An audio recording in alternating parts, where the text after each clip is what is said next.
We see that endless room once again, with its multiple turning gears and cogs and connections and strands, and all these black tendrils spread out, locking and wrapping around different segments and holding them in place. And then we see one break and shrivel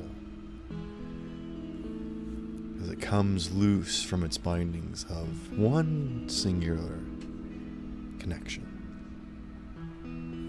And as the malevolent presence grows larger and looms over this space, it approaches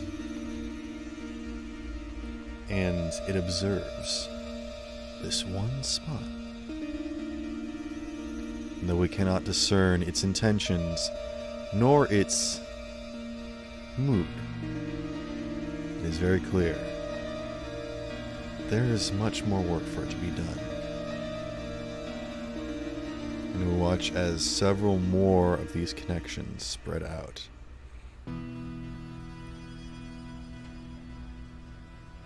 And ready themselves to attempt to grab hold of this one cog once more.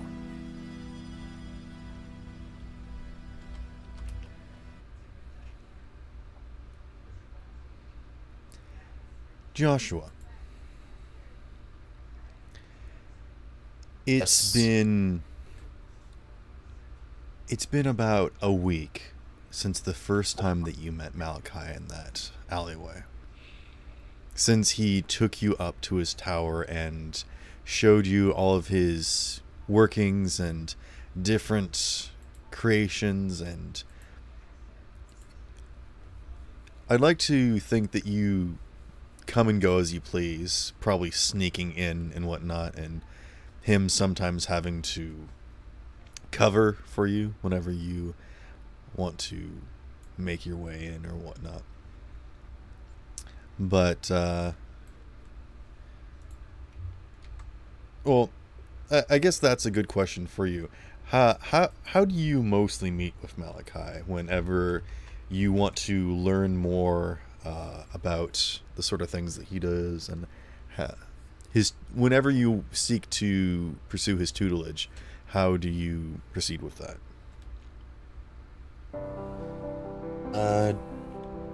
Joy usually just sneaks through an open window or door, and there is with him for a second and is instantly caught by Malachi, so he just gets on with the lesson without needing to be asked.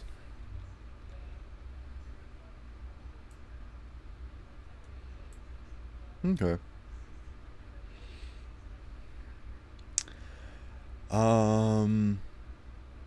Hmm.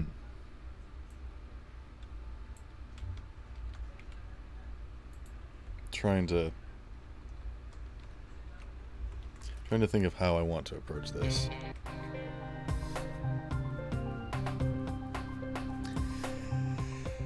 There's been a few times where he's pulled you aside and showed you something that he's working on, and he's usually got his own little interests or projects and problems, and sometimes he just likes to show them to you to get a fresh outside opinion.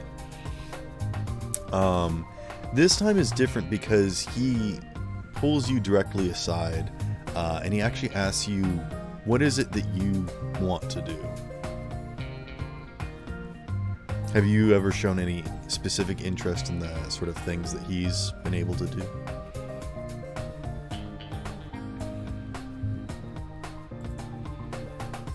I'm gonna say Joshua definitely took an interest. It did, and would really want to learn how to be an engineer or artificer. Okay. Would probably apply this very differently.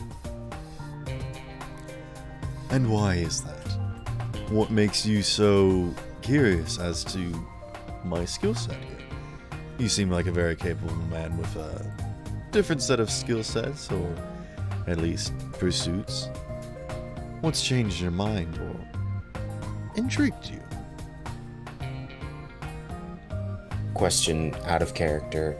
Is this happening in the past or right now? Yeah, this is a flashback, yes. Okay. Oh. Sorry.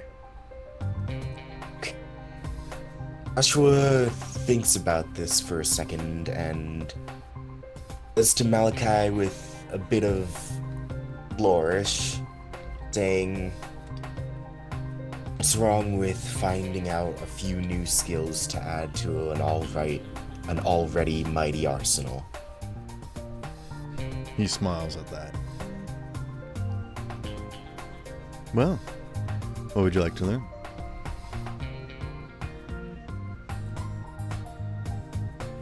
How to build weapons. Not brutal like a crossbow or sharp like a... Just finesse, something... The need of skill. Something to kill, but only intentionally. That's what Malachi looks like, by the way. Or at least what I've envisioned in my mind. We're on the same page on that. I guess my descriptions were good then.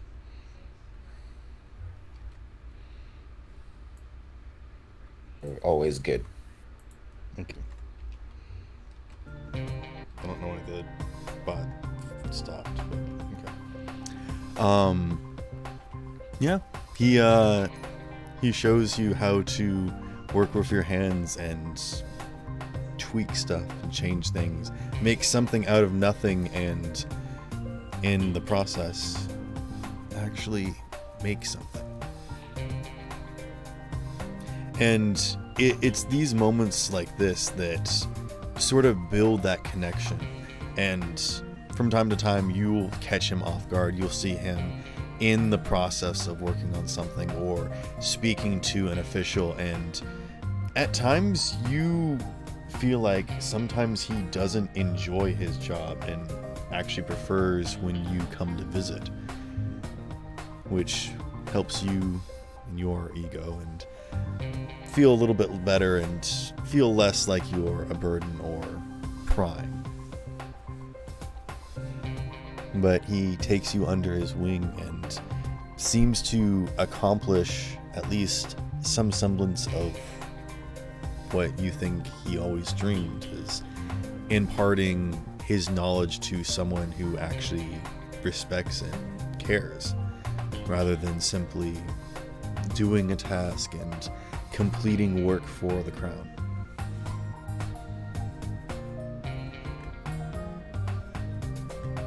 And it's these fun little moments where, you actually see him smile.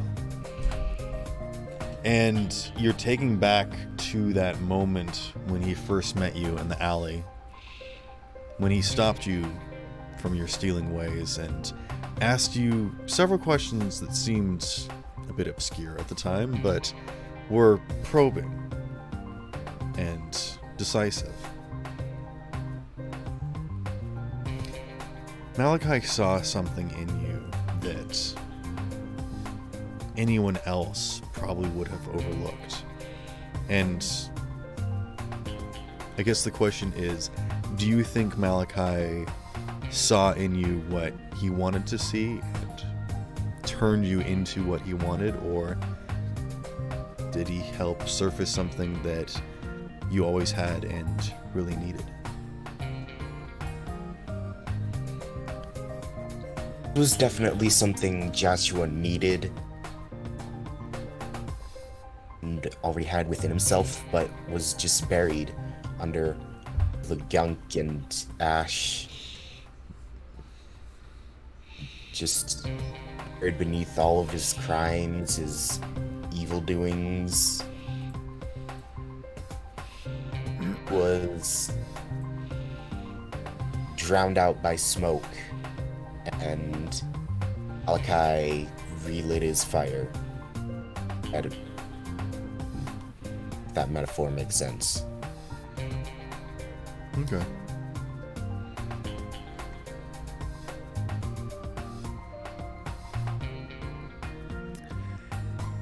One of these days, he pulls you aside, and he actually seems a bit more. Actually, make an insight check.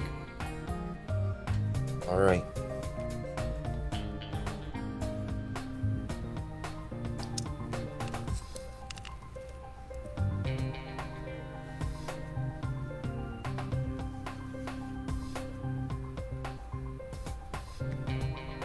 I rolled an 18. Okay. Malachi seems preoccupied with something else, more than usual.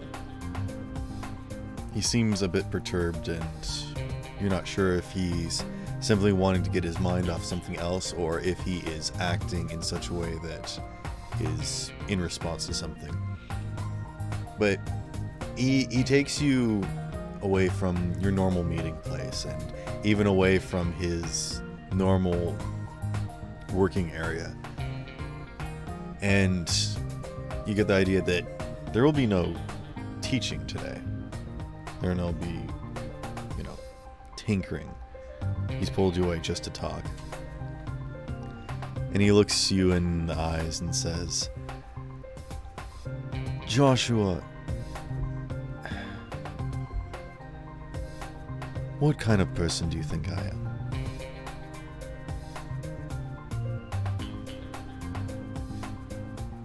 You cut out there. Joshua, what kind of person do you think I am? Do you find me a friend, or some...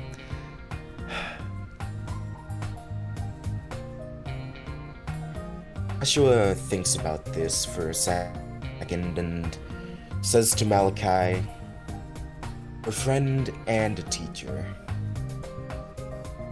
He gives you that slight smile that he always does whenever you say something very clever and dignified, but you can tell that there's a hint of sadness behind it. Joshua, I hope you can see me as...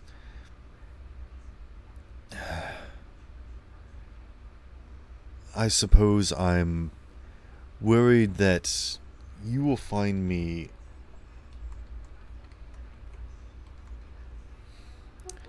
I'm not worried about what you think of me, but I am worried about what other people will think of us.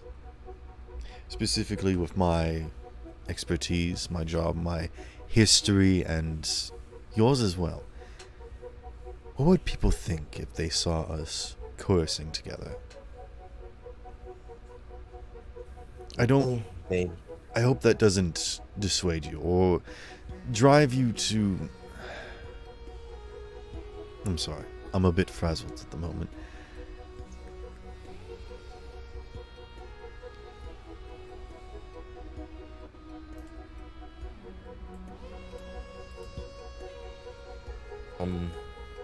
Joshua just kinda leans back and says, cares? I mean, friends, we're practically family at this point. And, well, officers and criminals go hand in hand sometimes, even of the upper class. I'm sure no one...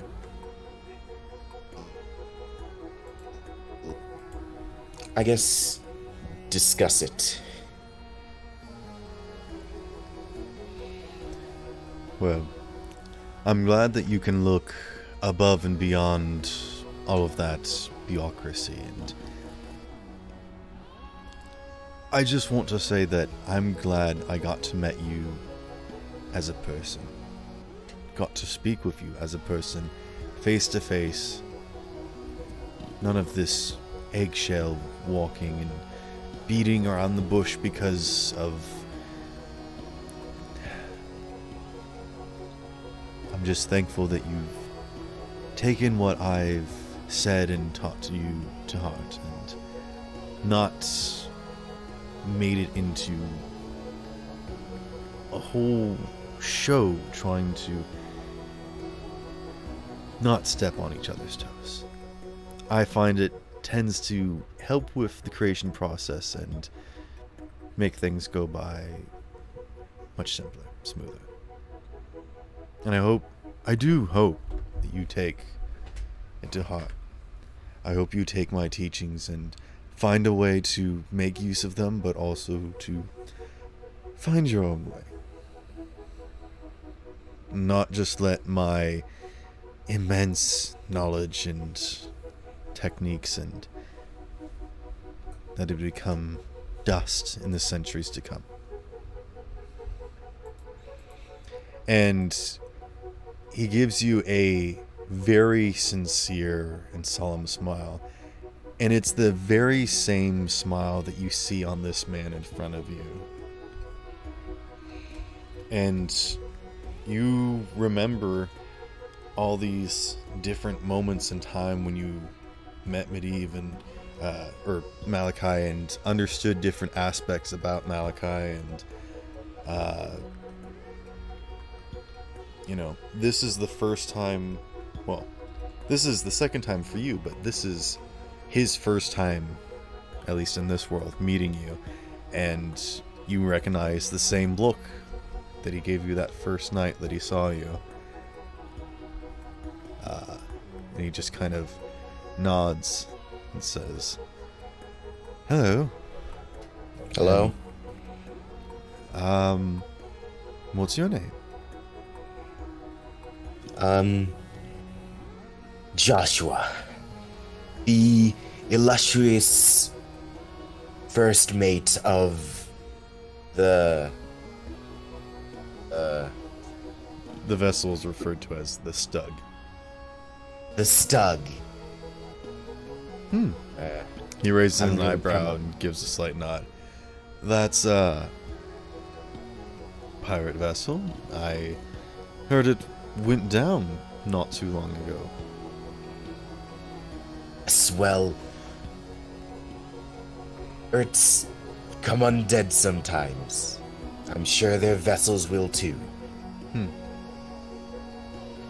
Well, I wish you luck on whatever journey that you seem to be pursuing, and as I leave you to your business, I hope that you will leave me to mine. And he kind of gives a little point with the scroll that he's got, quickly tucks it into his robe, and then he hesitates. And you get the idea that maybe this Malachi is also wanting, or maybe already has this connection with you. And what do you do? Sorry, you cut out again. What? He's about to leave. Do you say or do anything? I'm going to walk up behind him and put my arm around his shoulders, close to his face, and say, "Buddy, there's gonna be someone really, really important out there. And he's not going to be a lover or..." He steps away from your touch, very confused and off-put by this.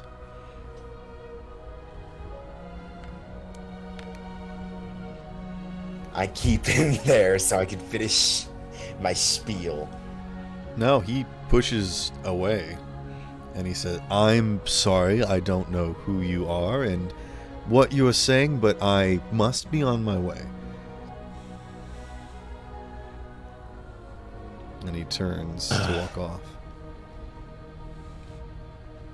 I yell out to Malachi as he walks off. "Find a student to pass your knowledge on to and see your creations with a fresh pair of eyes." There doesn't seem to be any response as he walks off. Friend.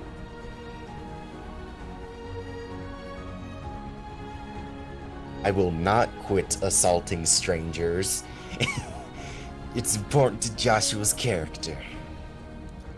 Very pushy. Duncan leans across and kind of like pokes you with the end of his hammer. He's like, dude, what was that? Why are you getting so frisky with the magistrate?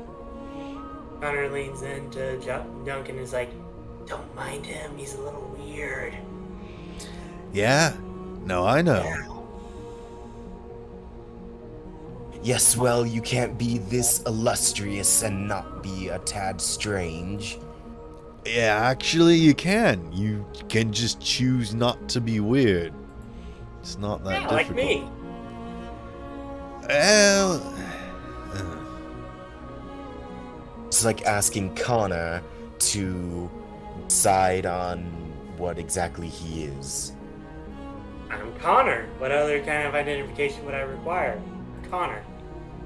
He just says, smiling like it's an automated response to any kind of question. See what I'm talking about? Duncan, I have an important question for you now. that was loud. I apologize. Man.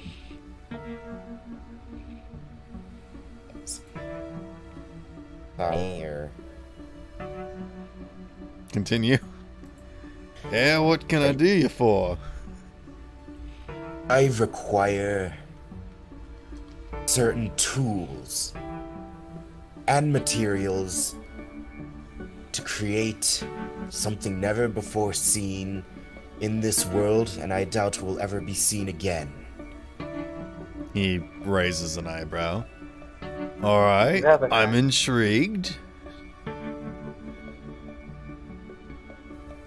I heard, back in my days of my hometown, there was a certain noble scientist. He had a gun. Real powerful.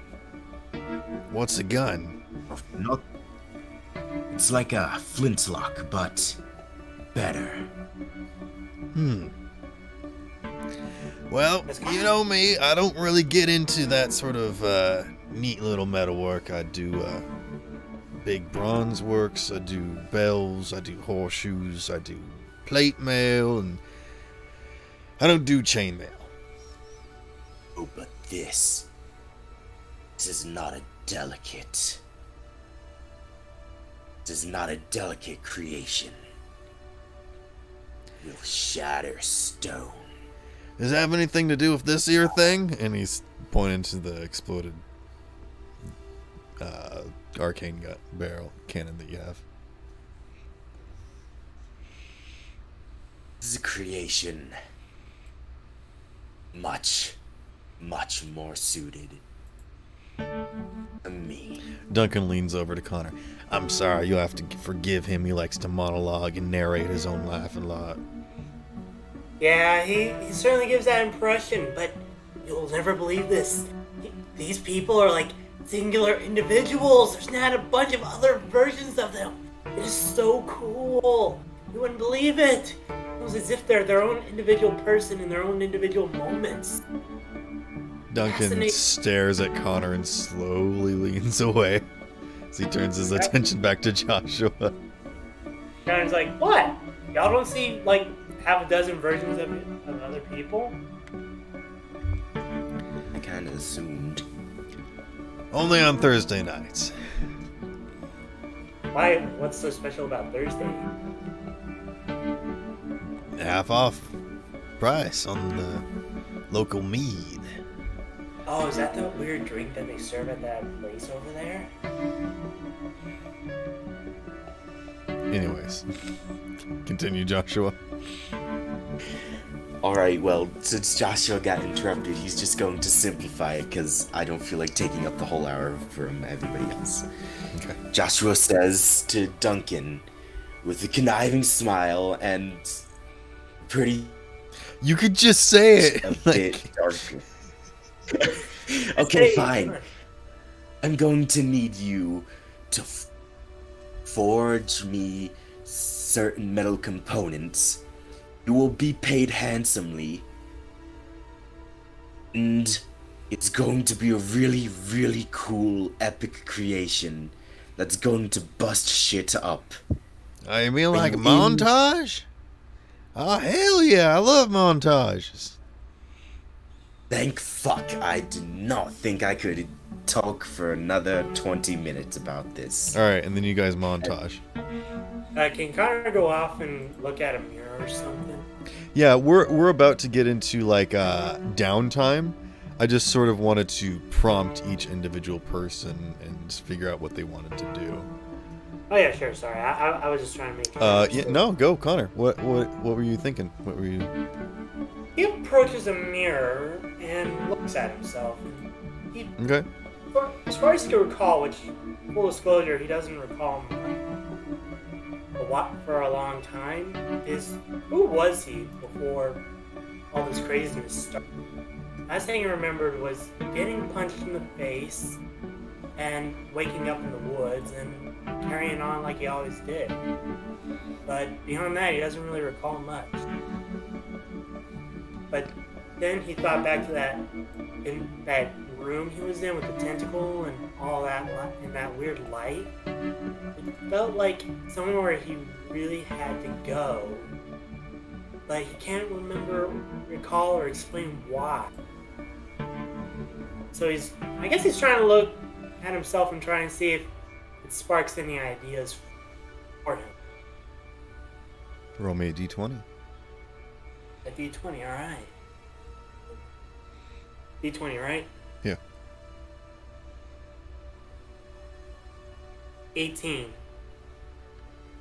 You look at yourself and you kind of turn your face and kind of move your arms a little bit. And looking at a mirror is one of the few times that you don't have this sort of weird vision where you literally see the physical reflection of people. So you don't see all these other different versions. Your vision isn't so cluttered. You just simply see things for how they actually are. And as you look at yourself, you kind of get this understanding of who you are in the moment. And somehow that feels like enough. You're concerned and worried about who you are, who you were, and where you're from, and that may be a journey in and of its own. That might be a question and a destination far beyond anything that may seem accomplishable, at least at this moment in time. But you feel content and confident where you are currently. Connor just smiles to himself and just says again, I'm Connor. That is perfectly fine. And then you see yourself wink at yourself. He's like, he just moves his head around, being like, am I really going crazy? Nah, Josh is the crazy one. I'm the normal one out of all of us. And then he fist bumps the mirror. Yeah, he just just does that. And just like goes off to, I guess just go off to kind of look at the sky for a bit. Okay. Holger, did you want to do anything? Or you're still on the phone. Or not the phone, in the car.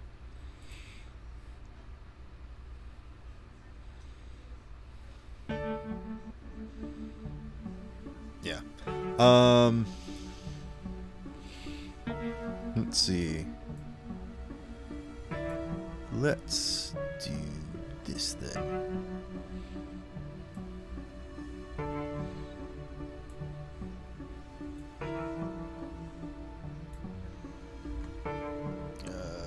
Where are my stuffs?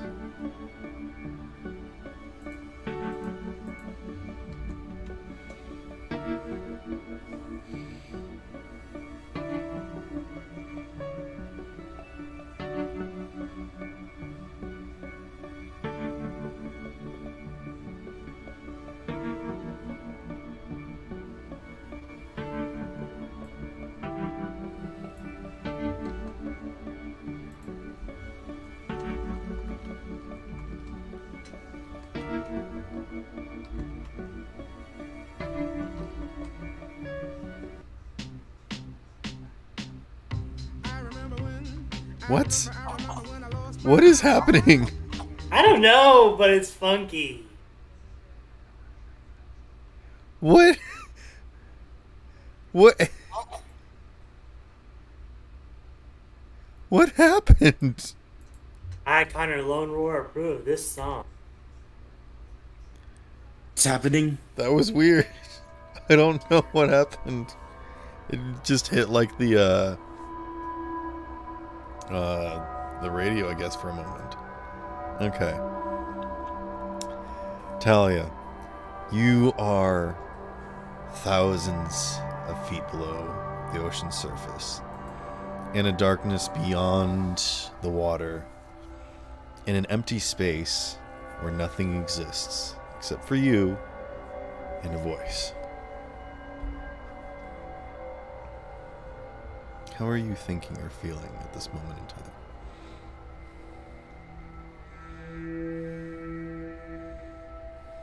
Upon him saying that he is proud of me, I say in a questioning tone, proud? What do you mean? I'm very proud of my little girl. And then off in the distance, in the darkness, you see movement. A slight trickle, maybe a very faint ripple.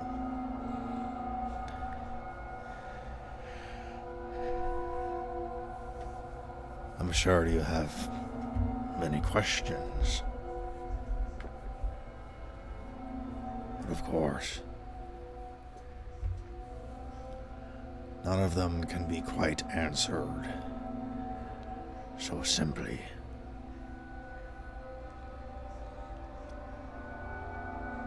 And you watch as a humanoid figure begins to step forward.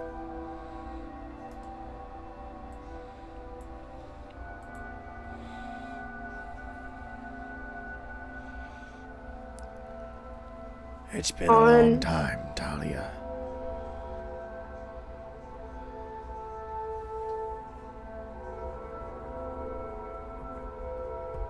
I take, upon hearing him say that, I take a step back and and my hand is like really close to my sword, and I say, "How do you know my name? What do you mean by your little girl? Who in the hell are you to me?" And you watch as the humanoid figure begins to come almost into view as it starts to lose its shape.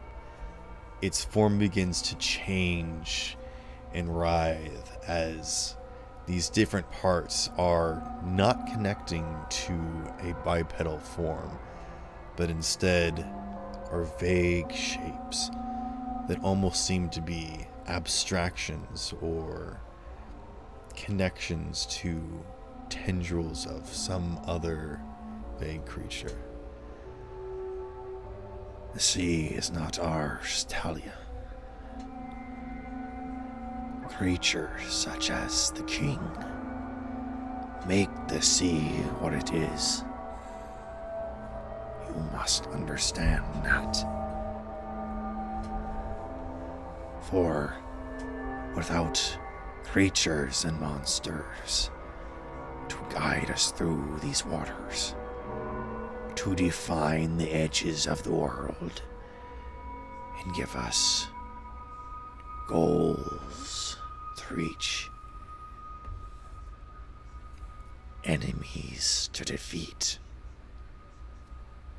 monsters to overcome, trials and tribulation are what life is all about. I am glad that I imparted that to you.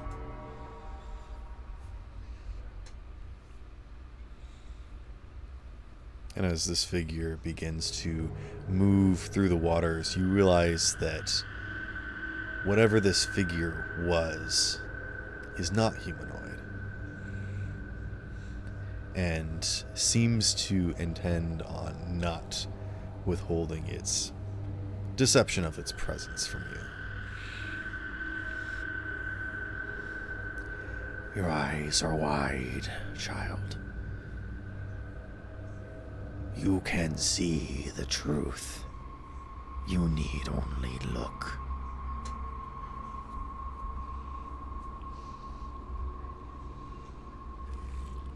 And come into the light and face me now.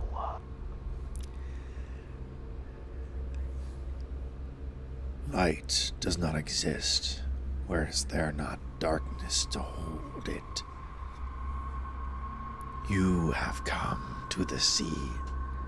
Delve beneath its surface, and you ask for light. And as this figure rushes to approach, you realize that you've made a terrible mistake. For rushing into your vision, but then you realize that you can't actually truly see it. You look down at yourself and you realize that you can't even see your own body. You are in complete darkness, though you feel in your mind's eye you can see yourself, but you cannot physically see who this person is. You cannot make out what creature this is as it approaches you. But you get the sense that it is very close, and it is in your face. But it hesitates. And you know that it has no intention of harming you.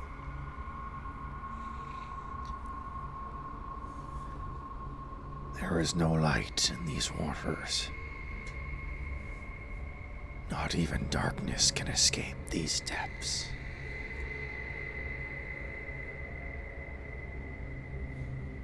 Why do you trouble me so? Asking such childish things of me.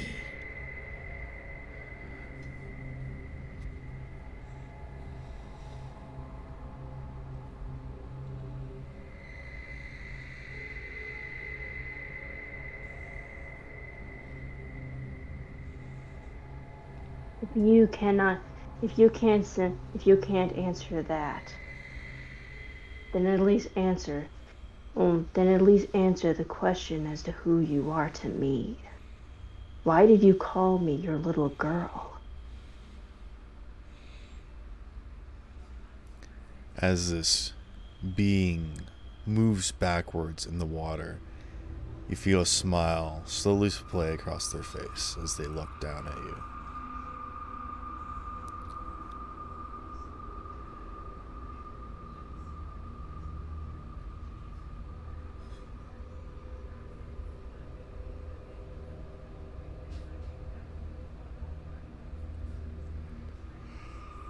Sorry, I have like a sneeze.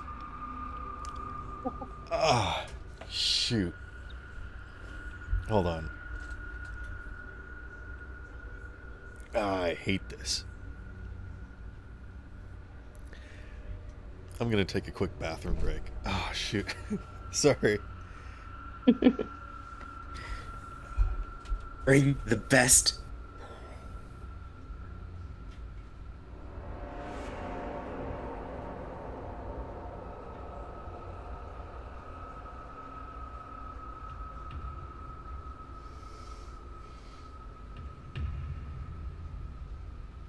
I'm pretty sure I'm the speech guy now.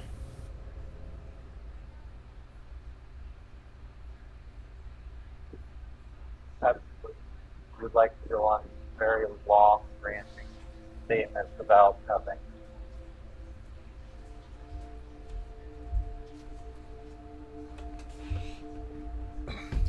Alright, I'm back. Sorry Quick about pee that. break. Sal, you still here? Mm-hmm. I have gone by many names. I have delved between these depths.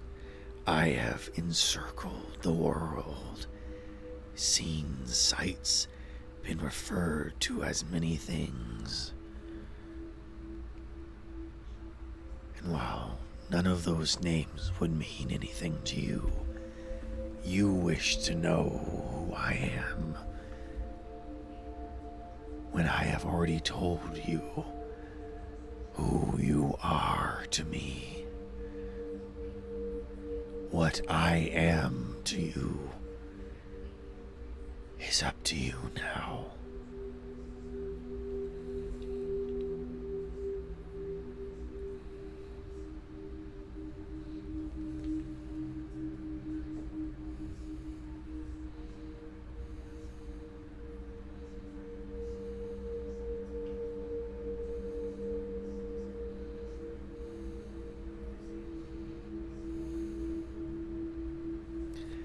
You get the sense that this being is encircling you slowly.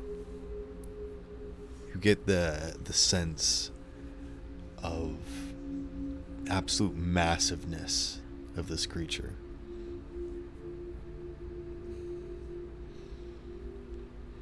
If you truly wish to know, you would not be asking such things. Instead, you would know the truth.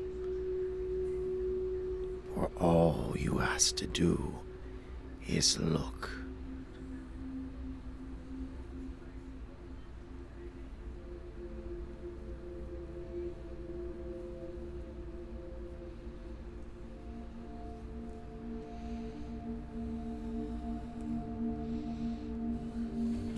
But where? You get the sense that this creature is starting to lose its patience with you.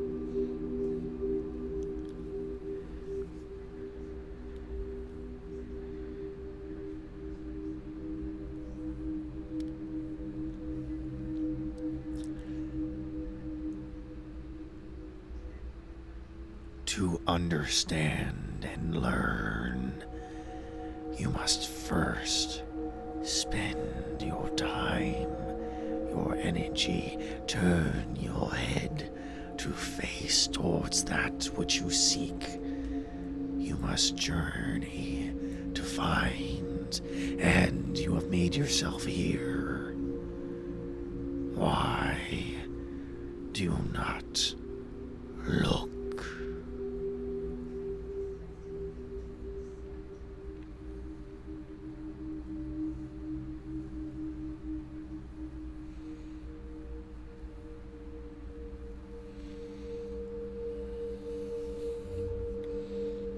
If looking is all I need to do, I guess I'll give it a try.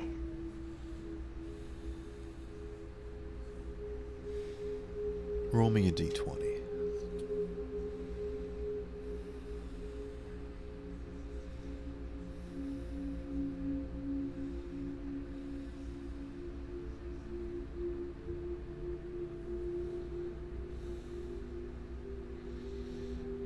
$18. As you close your eyes and focus, you call back to all those memories where people turned you away, or beat you, or covered your face and your eyes and belittled or punished you for how piercing your eyes looked. And in this dark void, you feel that need to see once more being fulfilled. Yes. You are abolished for your sight, as the mortals fear their truths, their ugliness being seen. And as you open your eyes, you can see through the darkness as if it is nothing. And all around you is nothingness, as if you are in the open, endless space. And just outside of your vision, there's movement. And you turn and look around.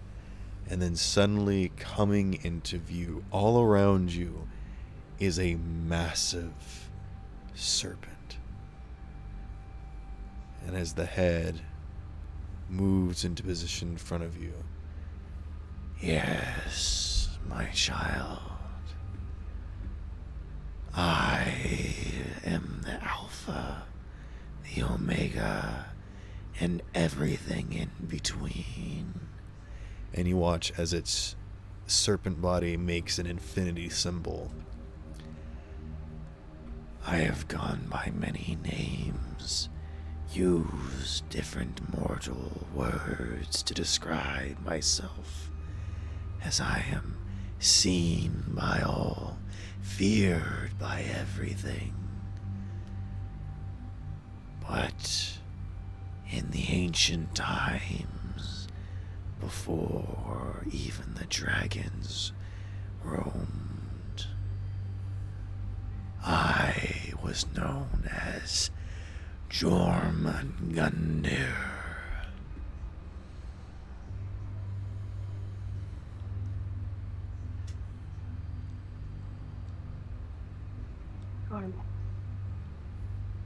The world serpent. It nods its head very slowly. Legend was told that you were considered a son of Loki, the god of mischief. Your brothers and sister were Fenrir, Sleipnir, and Hel. You guys were shunned by Odin because of how you looked. You were cast into the sea of Midgard.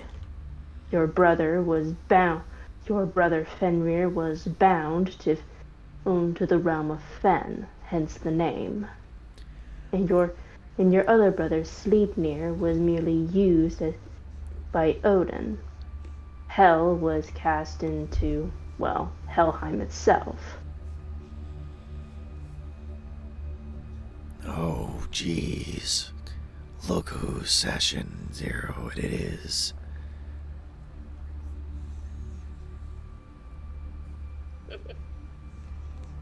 It seems as though my omnipresent eyes have given omniscient to my child.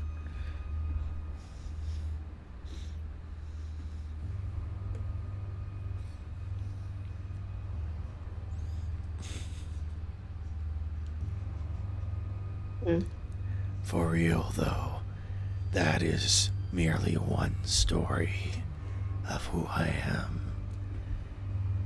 As I exist everywhere and nowhere, the length of my body surrounds the entirety of all the worlds.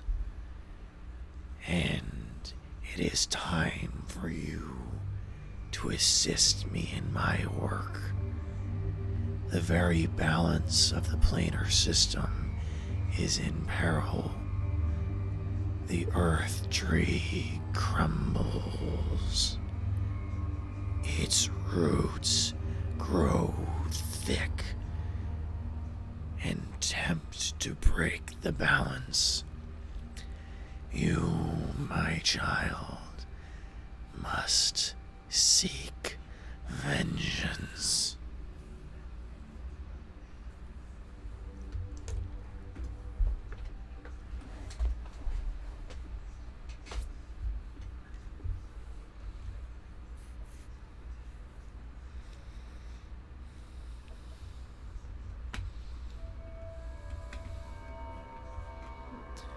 Your friends are not from this world. You must have seen it. Their aura radiates that of a different world entirely. Their presence is a beacon to the earth tree. You must seek to break its bonds, free the trapped worlds, and rescue everything. The entirety of existence rests in your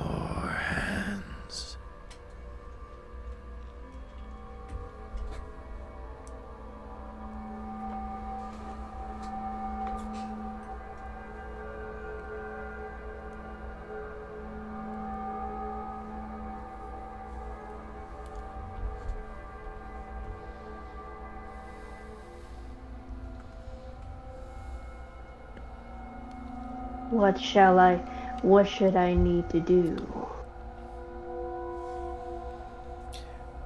You must find a way to leave this world. Unlock the door that leads to the base of the Earth Tree. Find the corrupt roots and weed them out. Cut free as many of these worlds as you can. Save them from being pulled into the darkness of the endless sea.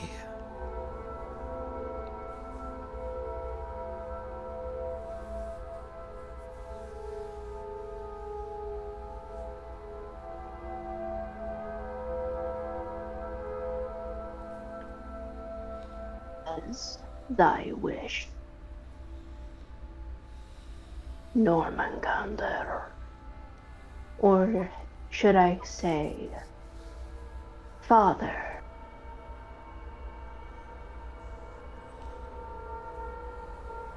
It just stares at you slowly.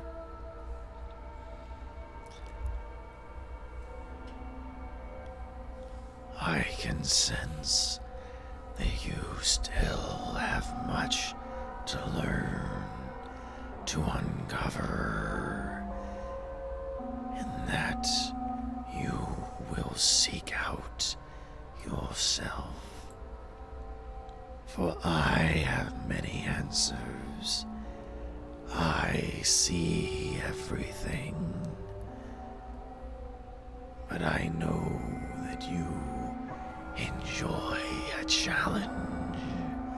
And it bares its toothy maw, and you recognize the mouth that swallowed you whole, that destroyed so many ships. And you understand one more name that your father goes by.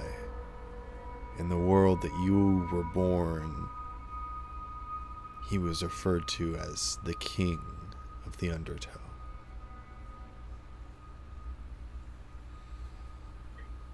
So it was you all along.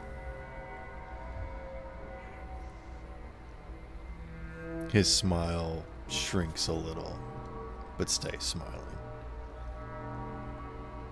You were the king all along.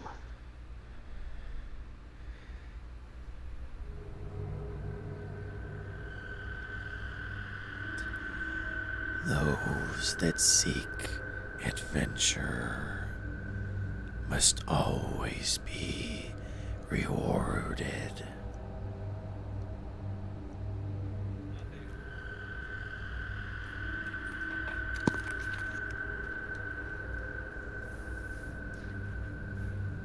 Your strife was well earned, but for those that sought only peace must be reminded that nowhere is safe, nothing is free, and peace is only appreciated after war.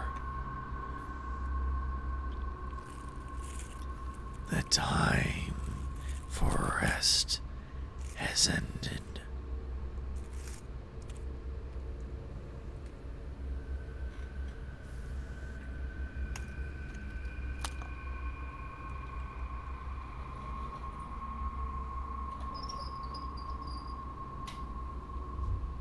I guess I shall be on my way.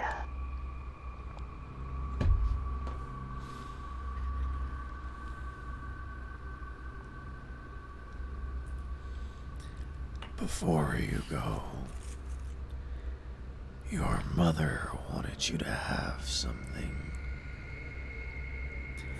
And you watch in the distance one of these floating specks that you thought was silt in the water or perhaps a distant star, begins to glint and grow brighter, and drifting slowly in your direction is a blade. Some shape that's beyond anything that you could have imagined. Beyond anything that would have had been in your wildest dreams. And yet, you understand that this blade was always meant for you. What does it look like?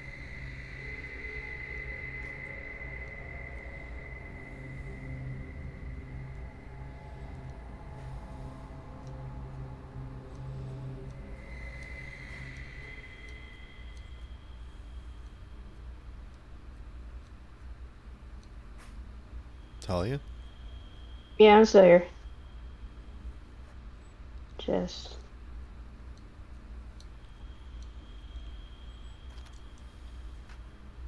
The blade, the sword, it looks like a scimitar, but the tip of the sword has like teeth on the end. The hilt has like a curved blade sticking out from one end. To be clear, is this the description of something that I gave to you, or is this what you want it to look like? This is me asking you what you want it to look like. Yeah, I know. Okay. Okay. And you take it? Yes. Okay. And with that, you can feel the darkness not moving away, but ceasing to exist. And as this darkness pulls away, you can actually feel pain returning. You feel your lungs are burning. You feel your head being crushed. And you realize that you are indeed beneath the ocean. And you quickly rush and swim to the surface. As you break through the waves, your head is pounding. Your heart is beating quickly. And there's a rush that flows through your body, reminding you that you are alive. And your arms and legs feel tired and heavy. And yet you look over and you see your ship, and you slowly, painfully swim to it. And as you pull yourself aboard, collapse onto the floor. What do you do? I lay on the ground, just like panting, and I like whisper, like, and I just like say aloud, "Thank you, Father."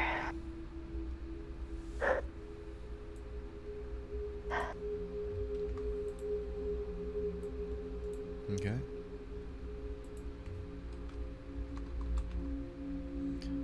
Holgier, are you here?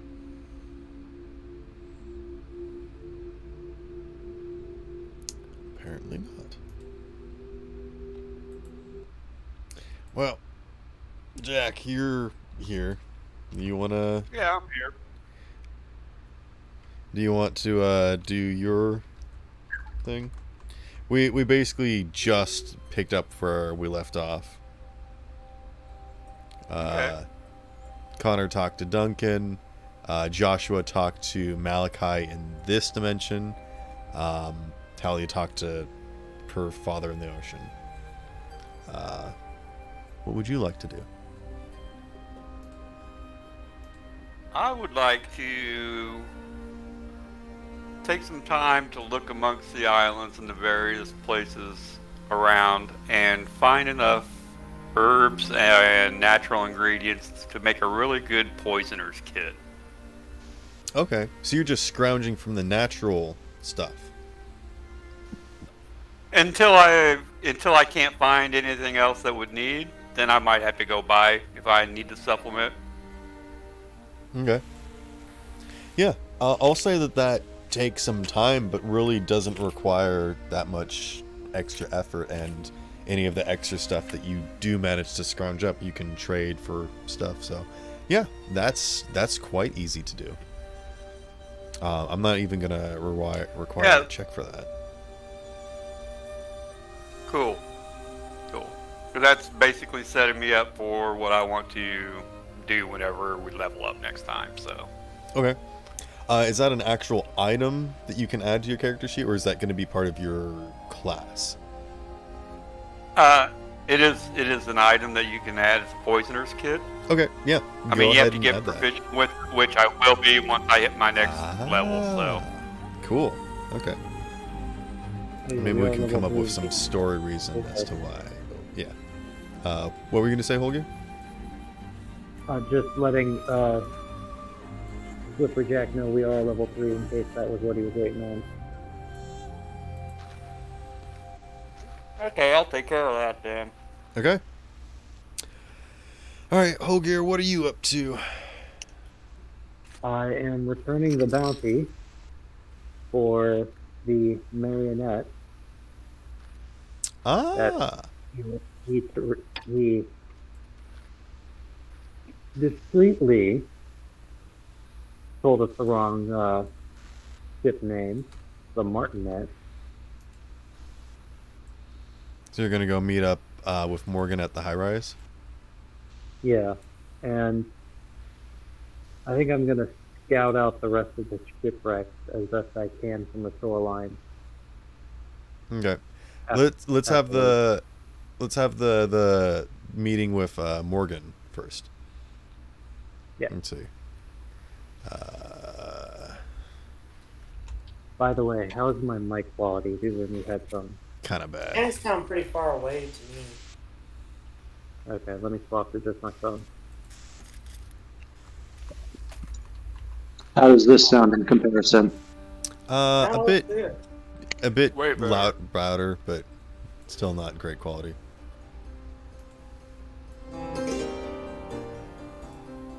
That's fair. Oh, jeez.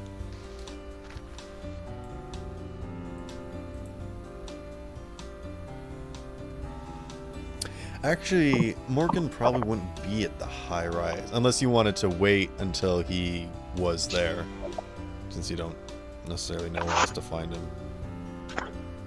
Yeah, I would wait to find him and give the barkeep all the information we have on the princes. They like to keep to the shadows. They hunt in like a swarm. They can still manipulate the ocean because they still did that weird little cone thing. Okay. Yeah. I think you do a decent amount of spraying that information out, and people are pretty thankful. So you've got some good cred with the people. But you eventually meet with Morgan, and he kind of towers over you and places a hand on your head, and he's like, "Oh, hello there. What have you got there? What's that parcel?" What's with the intimidation tactic, friend? Not intimidation. Sorry, I just tend to have that sort of commanding presence. No need to worry about it. You were actively patting my head. It's, sorry, force of habit. Just so long as we're clear. Okay. And yes, I have your packet. Look around.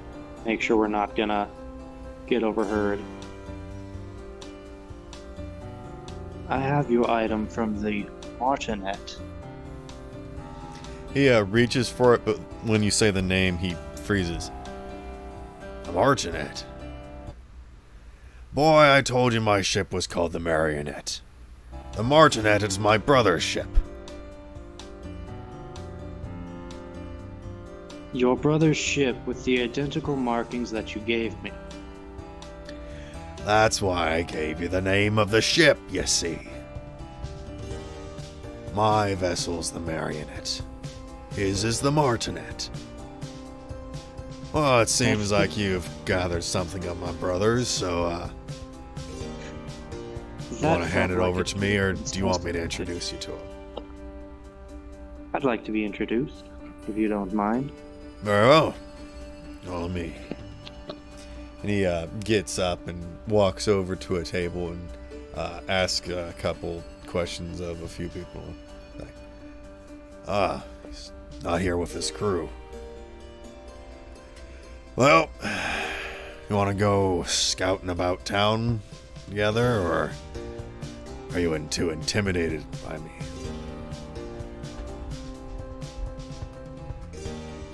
The act of intimidation was more being inside of my personal space and doing a demeaning manner. You're a rather kind man. And perhaps I've given you the wrong impression of the Connected Isles. You're gonna get a lot of your feathers ruffled here. Best to get used to it, pretty boy. No offense. Well, should someone decide they want to cause trouble, I would be happy to oblige. You look like you could take care of yourself on a nice city street. And out here, on the waters. How well you doing? Are you asking me how flush I am? I'm asking if you've managed to get your sea legs underneath you yet. Oh yes, easily enough.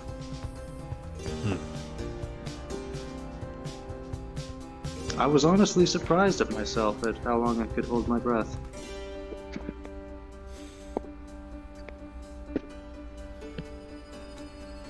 No. Well, I guess we'll go out on the town.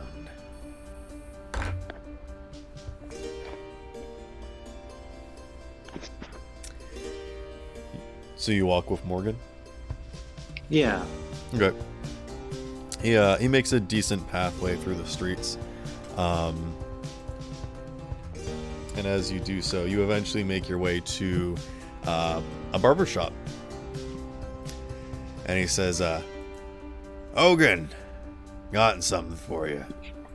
And sitting in one of these chairs, getting his hair trimmed, is a very, also similarly beefy man, but a more trimmed beard and sort of trying to find it here. I'll get an image for him, but he's got one of those hair cutting things around his Oh, a bib. yeah.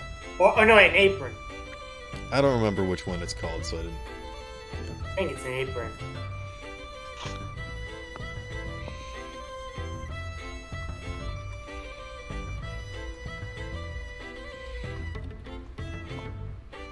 Anyways, he turns and kind of raises an eyebrow in your direction.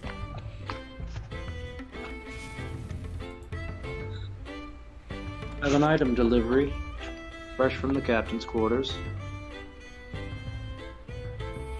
He kind of stands up and pulls away from the barber. And he walks over and reaches out underneath the apron for the thing. Well, what's this then? I think I'll get confused and shake his hand first. He kind of is taken aback by it, but gives you a strong handshake. As for what it is, I'm still not entirely certain. It was the thing in the bag that looked like kind of a wrap of some kind. You give it to him? Yeah. Ah. Well. Oh, thank you for this, stranger.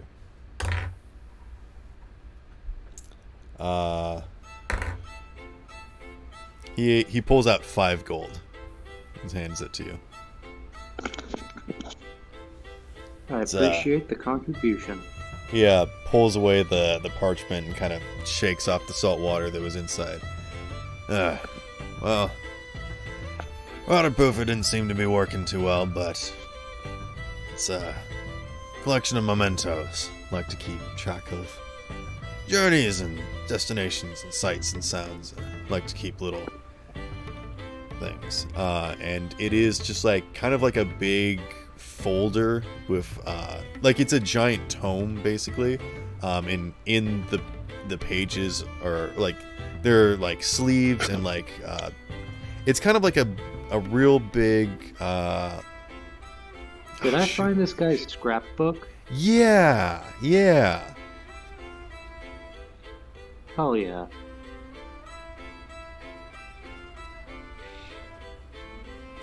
He's very thankful. Nice.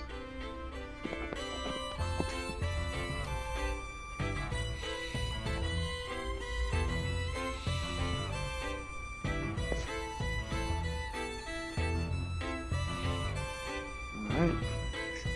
Assuming the captain survives, we will attempt to recover the marionettes items.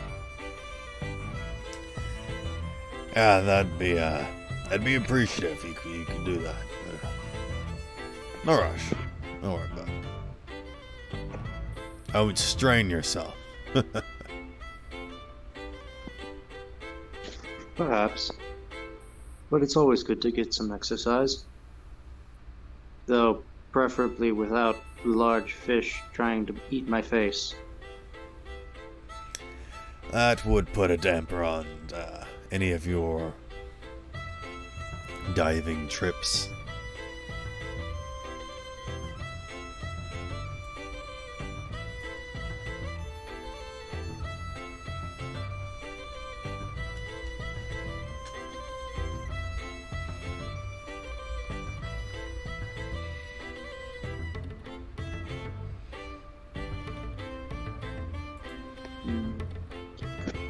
I think next I'm going to check out the general store. Okay. Now that I have some coin to play with. Okay. What are you looking for?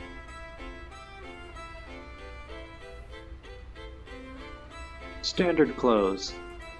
I'm tired of what's the term? Standing out. Okay. Yeah, you could get a set of standard clothes for 3 copper. And it's 30 copper per gold? It's 10 silver per gold, and then 10 copper per silver. Oh, so 300 per gold. Yeah. 297 copper.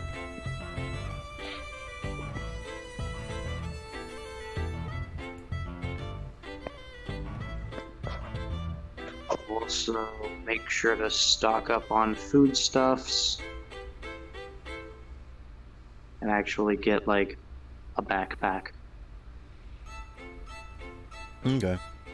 I'll say that, yeah, for a backpack and a week's worth of supplies, like 2 gold. Nice.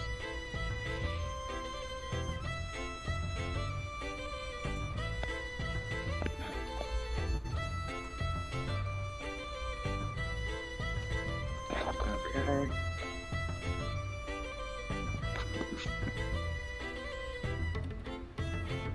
And I think I don't have enough money for armor.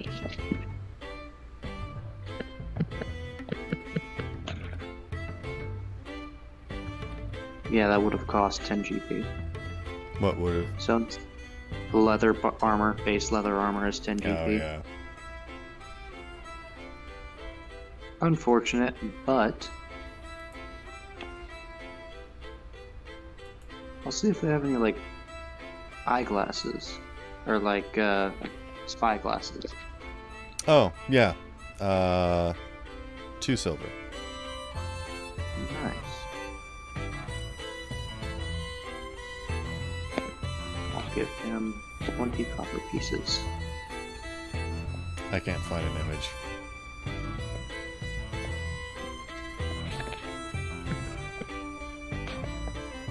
Spyglass.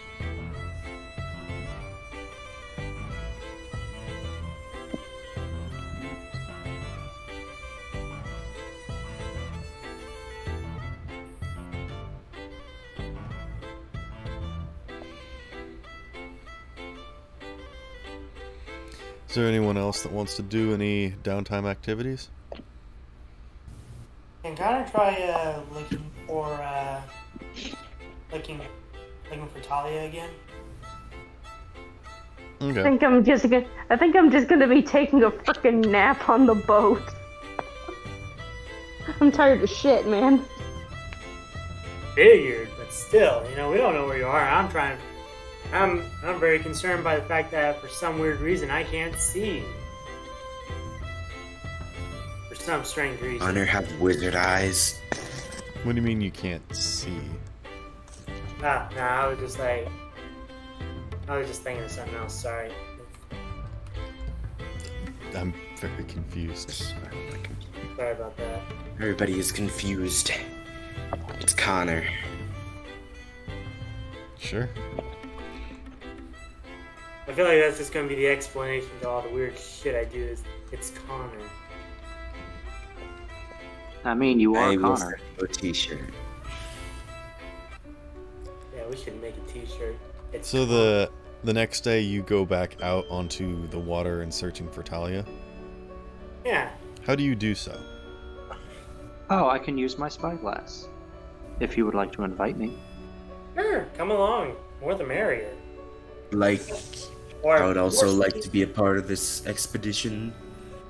Yay, more of my singular friends are coming along. This is actually... How are you going out on the water?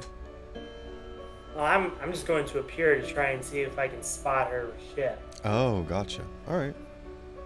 I'm gonna be like, alright guys, we all know what Talia's ship looks like, right?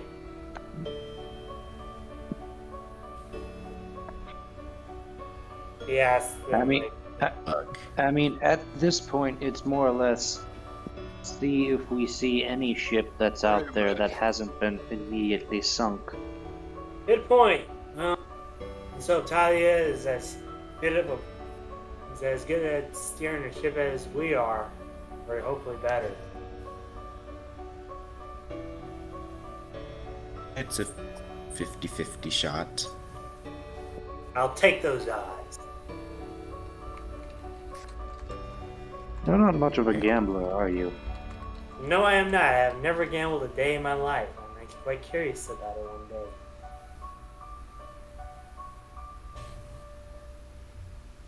What's your questions, Jack? Yeah, did we rake in any cash for the salvaging that we did? I mean, you haven't sold any of the stuff you guys have collected.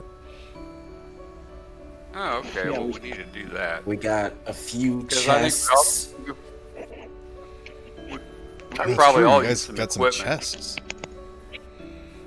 Oh yeah, didn't we just grab them and not open them up at all?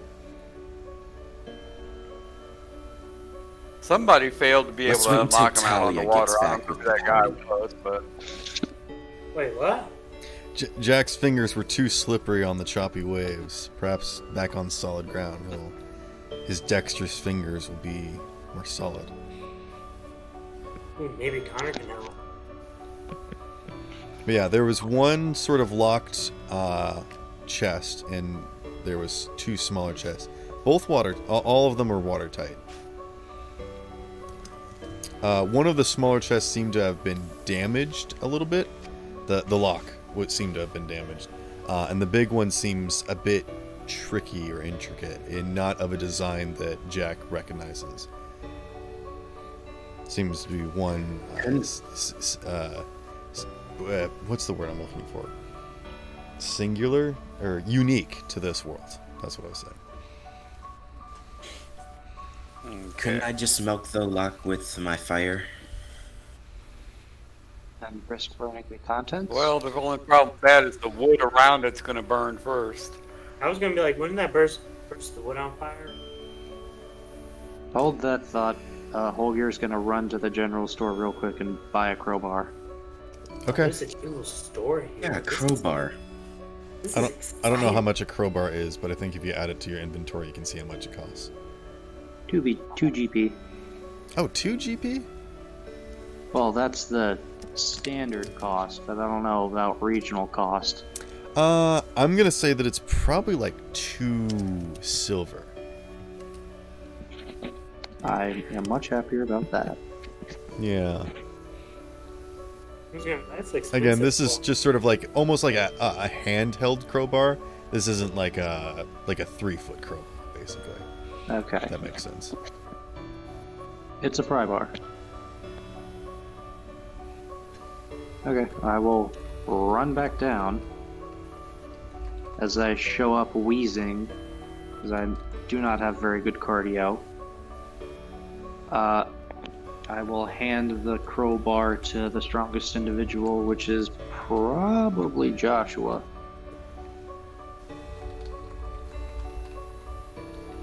Oh, Right. I forgot that. Joshua, It's the next day, right? So would that mean would it be considered a long rest then, or no? Yeah. pretty sure Joshua has been up all night.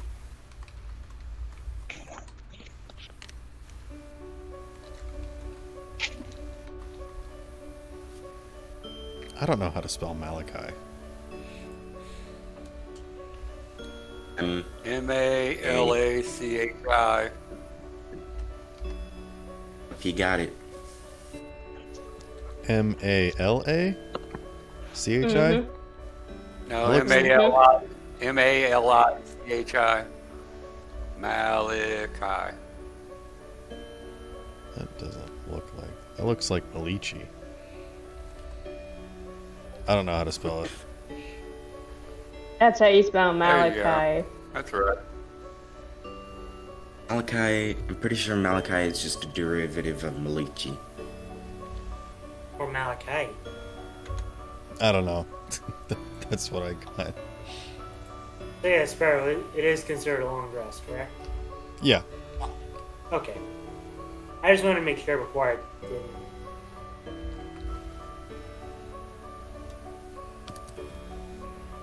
So I guess I want to try to at least pick the locks of the 2 chests that aren't the unique lock.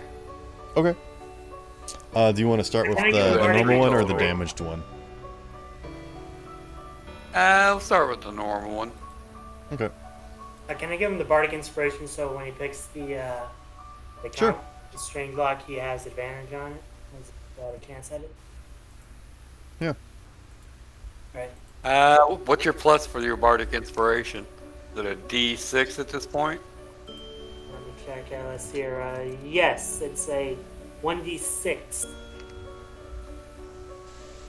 Okay, so my total is going to be a 15. Okay. It pops open. Cool. Actually, is it okay if we take a quick bathroom break? Yeah. All right. Sure.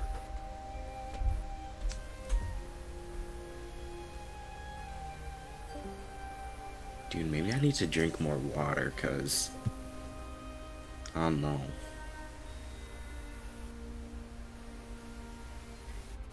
Most people generally always need to drink more water. Hey, do y'all know inspiration stacks? What was that? No. Does Bardic Inspiration stack? No, they do not. As a matter of fact, you can only hand them out to. You can only hand a person out one at a time. That's true. But if two bards were to inspire one person, What party would Good be question. insane enough to have 2 bards? Maybe it's a traveling show of some sort. Maybe it's a circus. I mean, that would explain why people actually pull a lot of that stuff off.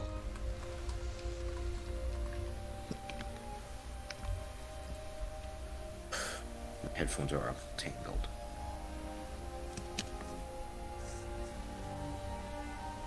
Hey guys.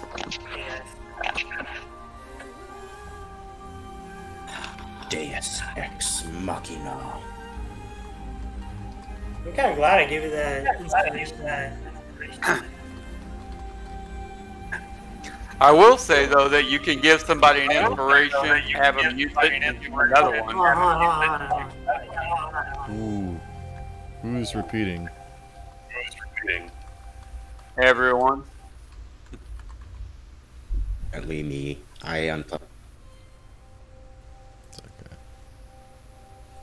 Okay. That's funny because he just cut out. I think he muted himself.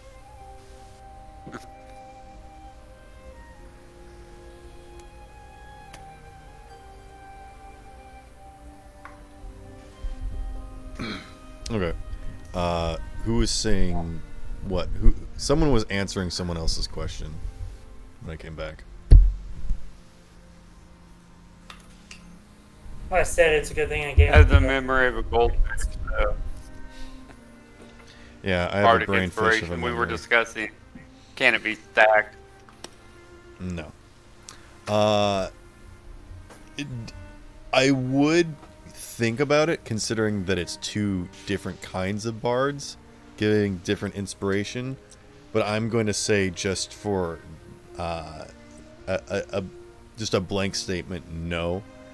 You can do multiple things like giving guidance, and giving you can assist them with the help action, giving them advantage, and you can also use your DM inspiration and also add your bardic inspiration or your psychic die or flash of genius. You can add all of these different things together, but when it comes down to it, I'm not going to allow doubles of the same thing. Do we have So- 2 bards in the party now? What would we Connor and call Holgear are bards. Here's Multi-class. a card?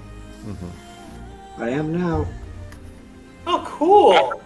I heard the one was bards. better than the other, but I didn't know it. I heard one was really good and the other one not so good. I don't know which one's which though. You'll have to tell I me. mean, Bard fight, bard fight. we'll find out.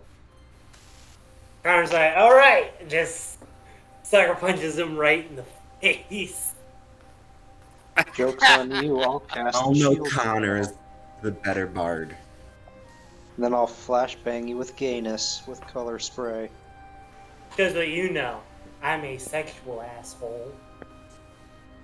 Alright, I guess I'll cast sleep then. Because, yeah, I don't even know if I'm Did even you just human. say you're I a can't sexual even asshole? What? He said he was Huh? asexual. And I called him an asshole. No, he said he said was going you to were the flashbang him sexual by asshole. opening his coat. Oh, yeah, that's you. That's That weird, is the man. somatic component. That is weird, man. You're weird.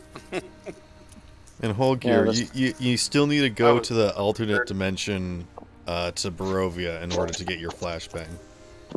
Yeah, that is true. I need to get my brick of bewilderment.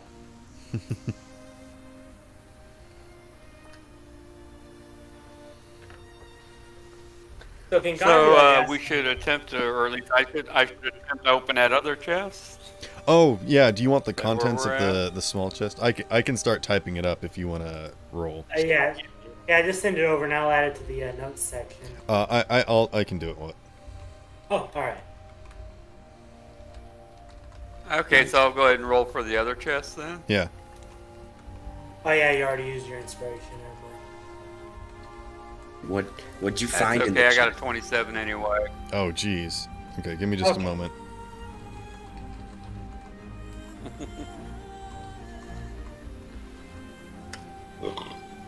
Found a skeleton head going yo ho ho and a bottle of rum.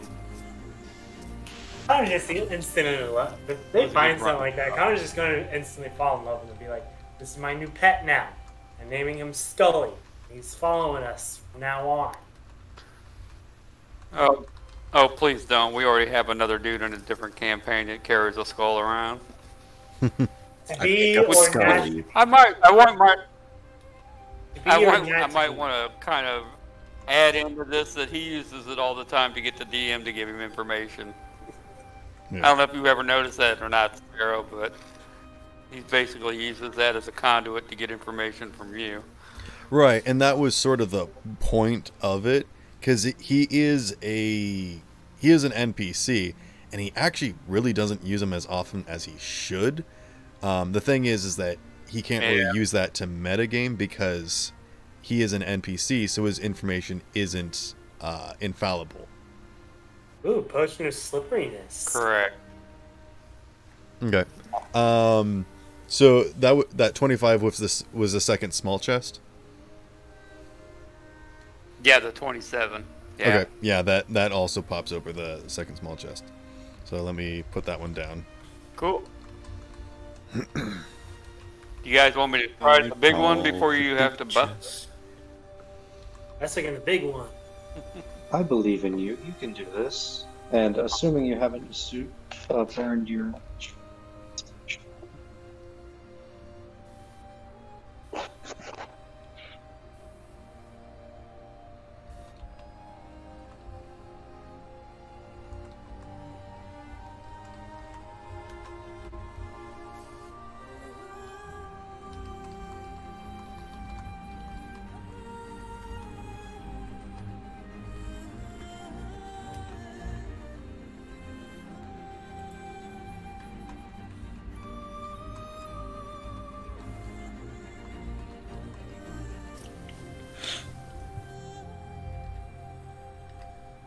Smells like a waffle. What? I have school tomorrow. Oh, I got work tomorrow. Gosh dang it. As I was writing in all the contents of the second chest, I put waffle iron. Alright, you know what? It's gonna be there. I'm not gonna remove it. Oh, yeah. No, That's wait, gonna what be was my the original? dedicated weapon. Ooh, can Connor use the? No, I'm waffle just gonna iron add as it a in weapon? addition. Can Connor use the waffle iron as like a weapon? No. Would it count as a mace? No. Or a warhammer? Technically, wouldn't it count as a shield, though? You can use it as a bear trap. It's, Hell yeah, big flat dude. metal. How's it a bear trap? It has jaws, and It's really Eat bear sticky. trap. I mean, it's kind of like a bear trap. I mean, it's a bear trap for waffles, you know. Someone forgot to put Pam on it, so it's just really sticky. Yeah. Pam. Yeah, It's that's Pam. cooking spray. Oh, Pam. Yeah, it's just a You're saying- waffle iron with a lady named Pam sitting on it. Now I just have a really weird image in my head. Good. Connor. Yes. Hi. Hello. Hello, my singular friends.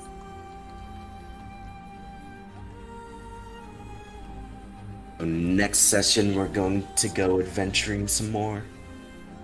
Okay, there we go. Downtime. Ooh, Tinker's tools, locksmith's set. So, was Jack attempting to do the third and final big chest?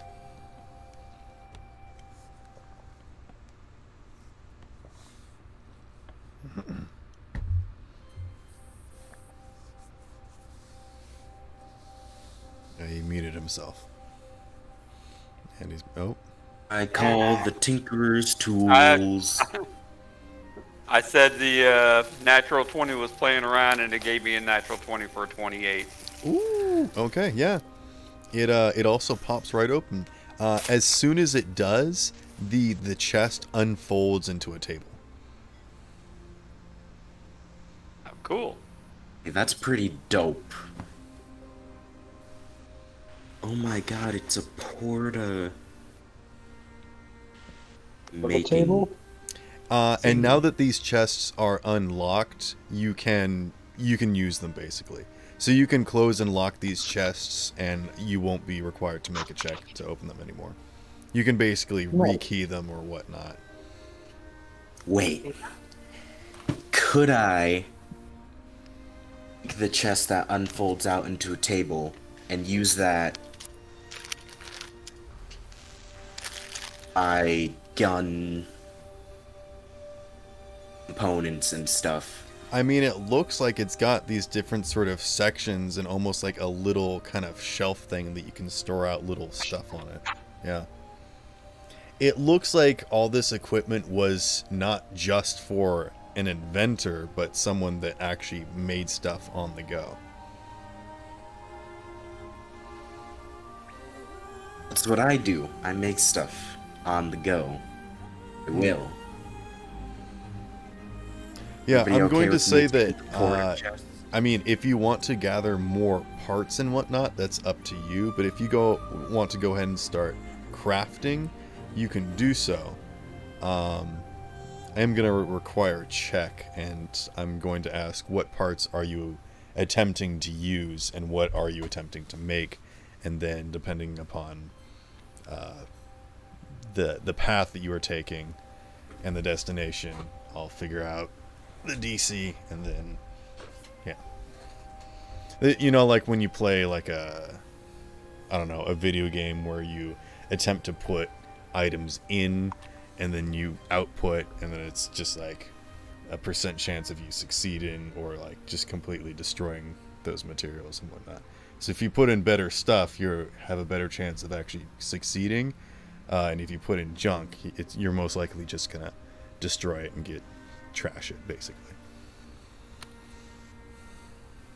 Alright, well, I'm going to put the loot in the porta chest down gently on the ground, and everyone here at the moment to sort the loot among themselves, as I'm taking the Tinkerer's tools as my share.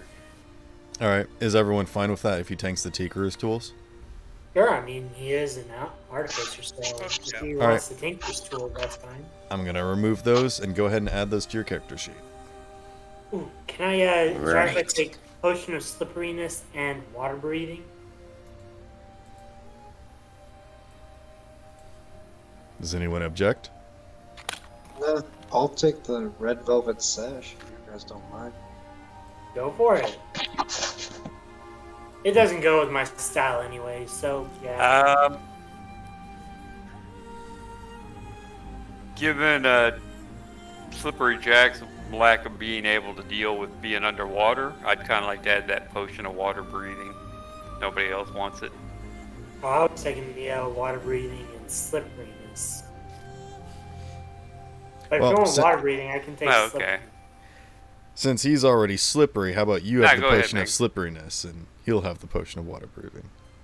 Okay, I'll take slipperiness. Cool. I will add that to my inventory. Alright, and let's see here. Oh, do you also want, Slippery Jack, do you also want Locksmith set? Is that different from a lock's picking? It is. A locksmith set is for crafting locks, while a lock pick set is for picking locks. Oh. So if you want to make a duplicate of a key, or, you know, make your own lock, that's what the locksmith set is for. Hey Jack, do you ever feel like Sneaking into somebody's home and fucking with them by replacing all their locks.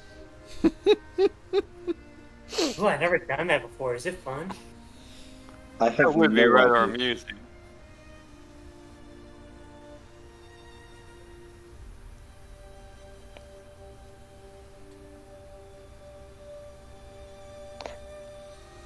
So basically, like with the this- locksmith set, what you can do is after you've picked a lock, you can then make a copy of that key and then relock it, and then have a key for it, but have no one else know that the lock was locked.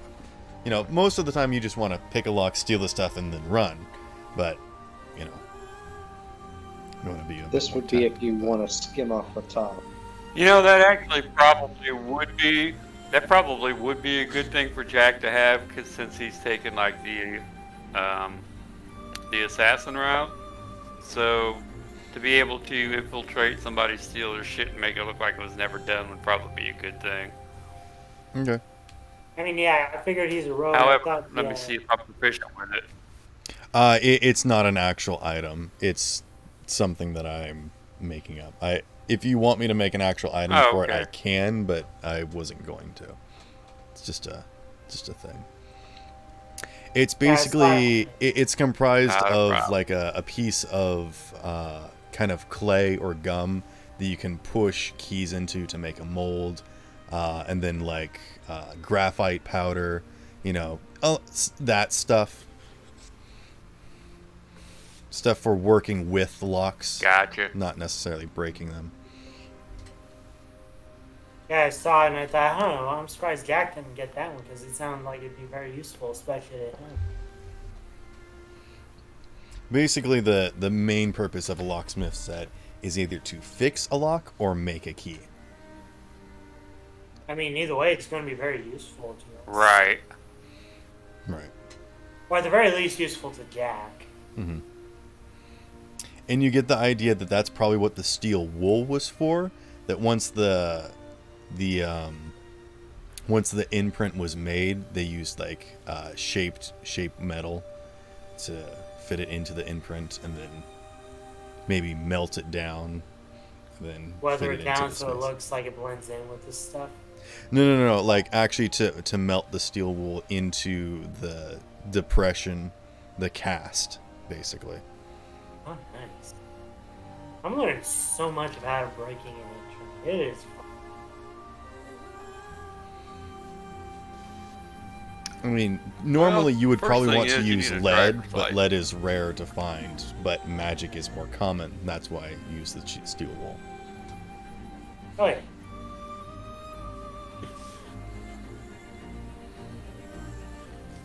All right. And we can debate on some of the. Let's see. What's Talia doing while you guys are like just Oh, yeah, going yeah, through you your go. loot? You go to Talia. Yeah. You guys are just hanging go out on Talia, You're just hanging out on we'll the discuss the loot. the discussion. docks while she's like making her Got it. way back to shore. I was taking a freaking nap on the ship because I was so fucking exhausted. Yeah, it's like a day later. Fine, I make my way. Be back. honest, I would be exhausted too. Oh yeah, I'd probably be asleep for a week if I had to do that. I mean, you woke up after the talk with Jormungandr like the next morning, so like it's already tomorrow for you when you took your nap. So it's probably like midday by the time you actually start making your way back ashore, and it probably does take you a while. So I'm gonna say that probably nearing the end of the day, you make your way back. How does that sound? Okay. And these guys have been keeping busy. Could Connor like look out at the ocean? Like, could they like occasionally look out and be like, "Y'all steer"? Can Wilgear make Do a anything perception without check our with his captain. eyeballs? Wait, what? Without our captain. Oh, yeah, at least we got our first mate. So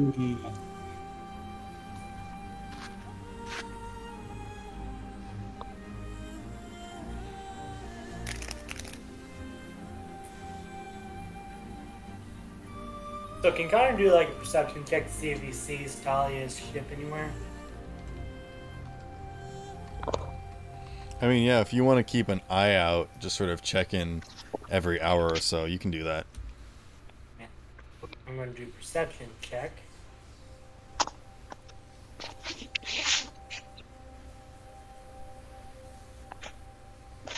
$13. You don't see her. Don't. I would like to make a perception check to see if I can see her. Okay. I rolled a 9. Nope. Mechanically, what would the spyglass Hand me do? that thing. Let me take a look. Wait, wouldn't we have an advantage if we're using? The spyglass will give +5. Oh, okay. Okay. That way you can still have advantage in all those other buffs and whatnot. Oh, is it too late to add the +5 to my perception check? You didn't say that you were using the spyglass, so you don't get the benefit. Can I try again since now? I think Jack wanted to go first. Oh, yeah, you go, Jack. Yeah, let me check out that spyglass real quick. See what I can do here. Oh, I can't do diddly squat. No, I don't see anything. Too short. We are so hopeless without the captain. Yep. We're doomed. Here's a bit interesting bit of trivia for you guys. For every foot higher up in the air, you can see 7 more miles of horizon. Ooh. You know that? Really? Nice. That's really interesting. I guess that explains why tall people see so much. Yep. Oh, you found her? Is she coming up through the horizon? I found nothing. Huh. Oh, hold on, Jack. I think you're holding. I found it a bunch of backwards. weeds standing in front of me. Could be. Somebody else want to give it a shot? Because I certainly didn't do very well. Joshua takes the spyglass and looks out. Oh, I thought you were going to say you're going to take the Jack horizon. and put him on your shoulders. I mean, that would be assisting him. That would be using the help action to give him advantage. I mean, if Wait, Josh... I grab the spyglass and get up on Jack's shoulders. No, that's... Yes. Oh, God. You break that. I you owe me somehow money. don't think that's going to work with my -1 streak. Poor Jack. Can I do it? You can step on the short man. No. Yes, but it's not going to go well for you. Poor Jack. What Connor's does just like... that add to me? What does that add to my perception? Or do I just get advantage? If you step on Jack, I'll tell you what it's going to do. It's going to give you disadvantage on all of your crafting because he's going to sabotage all of it. Hey, okay, I won't step on Jack. Can Connor grab the spyglass and climb onto Joshua's shoulder? Yes. Yeah, that seems a bit more effective. All right, Joshua, just make a strength grabs it. check. Connor, make a dexterity Yeah. check. Might be. 19. Okay, you got good balance. Josh, how's your strength? Hold on.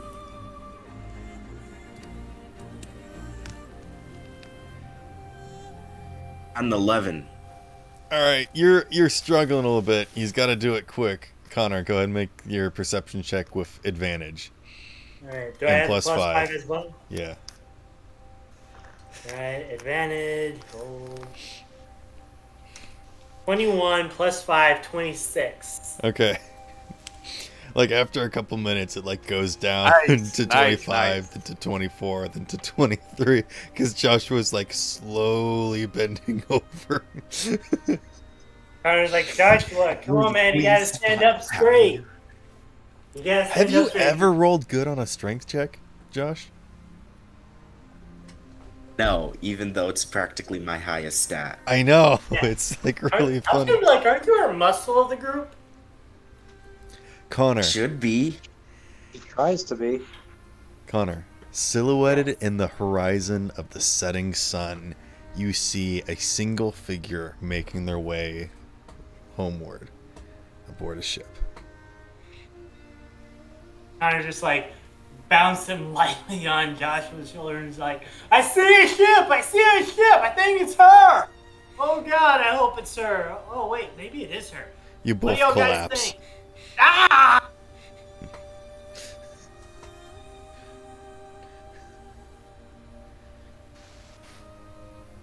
I don't think that's how you spell collapsible. Is it? Yes, I Wait, fell. check in discussion. How Talia is coming up on the beach. Right. It was Yeah. accurate. And her ship is slowly sinking as she's approaching. No. This is one of the cool moments in like the later movies. I know that's I was gonna be like, you mean like the bank scene where like they steal the whole bank? anyway. Just imagine that, but with Talia and the tug over the horizon as it approaches. You mean the stug? The stug, damn it. Alright, just imagine that as a stug You cut out. approaching the pier as. Alright, just imagine that discussion. The stug appearing over the horizon. Talia, and all cool and stuff, and approaching the pier. And the magic's gone. Make a speech out of it. Okay. Tirade, as some describe it. Connor just looks at him and is like, you really like giving speeches, don't It's a proper pirate thing to do. you? It is? Shua says to Connor. Is. Man, I got a lot to learn about being a Very pirate. much is. Can I do an insight check to see if he's screwing with me? You may.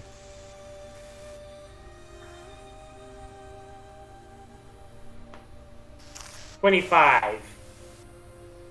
Bro, what the fuck? I got a +7 on insight, and I rolled an 18.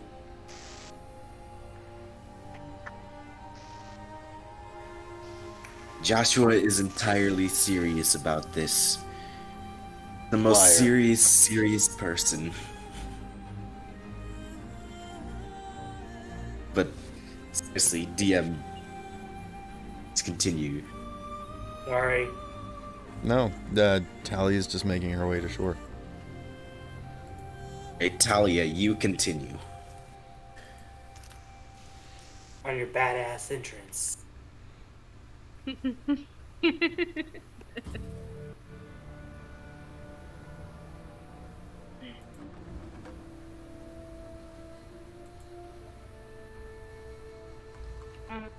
Well, I basically come in, like kind of like how Sparrow does in the movie, but I'm not, but the ship's not like sinking or anything, and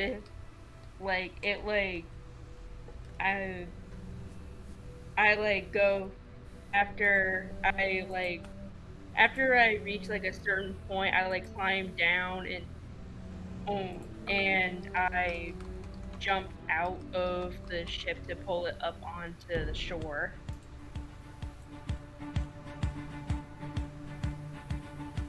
I feel like we're all just rushing over to see what's going on. Like, that she's good and the ship's not, screwed and all that. I'm, as the first mate, going to run up to Talia and give her a big bear hug. Connor's like, Now you can go adventuring. You get to be first mate? Oh, the music stopped. Talia, like, I did get to be first mate. He's courting her. I think I've heard this term before. No. Yeah. I just looked at him and was like, oh, I've heard this term before. Talia is like, kind of like. Yeah, the campaign's a reverse harem, didn't you know? Oh. Connor's like, are y'all courting each other? You want a real first mate. Talia's kind of like shocked by like getting like this big bear hug, it's like, jeez, but I've gone for that long? You ran off out of nowhere and left us here alone with each other. You're lucky we didn't ruin this place. Lucky I didn't shoot someone. I'm lucky that I didn't lose my mind again. Wait, You found what are you it? going to shoot them with? You don't have anything. Wait, what? I probably would have shot someone at some point. A dirty look. But you don't have a gun. Yeah.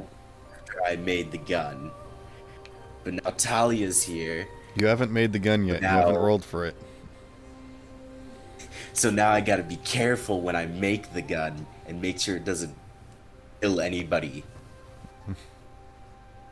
Like, Hey, we got a flint. you gotta be on the list of people you don't kill. Alright. Joshua puts Talia down and turns to everyone, says, "Welcome our captain back to the land of the living." Oh my god, you were dead? Not Why are really. you always so Dude, dramatic, Joseph? Not really. Why is Oh, Joshua you always so blame me? dramatic? I mean, You you blame said me? that. I mean, you said back to the land of the living, and I automatically assumed she was dead. And it's No, like, it was. No. I Is wasn't Joshua dead. secretly a bard? I look, as I say that, I look back to the ocean. I wasn't dead at all. And you see, like, in the distance, like a shape. It's like very Loch Ness Monster-esque. It's just like just a vague shape.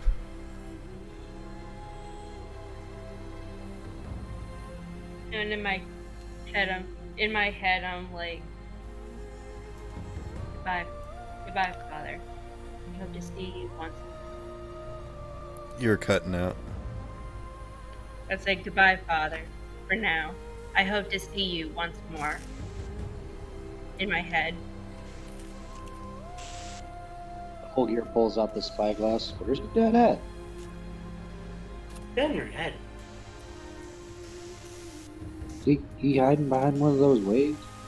Said it was in my head. Unless you got telepathy, you don't know that shit. Man, you think so somebody it who's is. supporting somebody would be able to understand that stuff.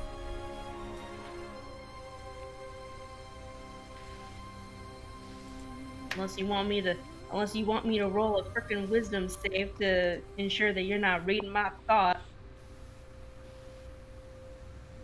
Anyway, Not yet. Captain's back.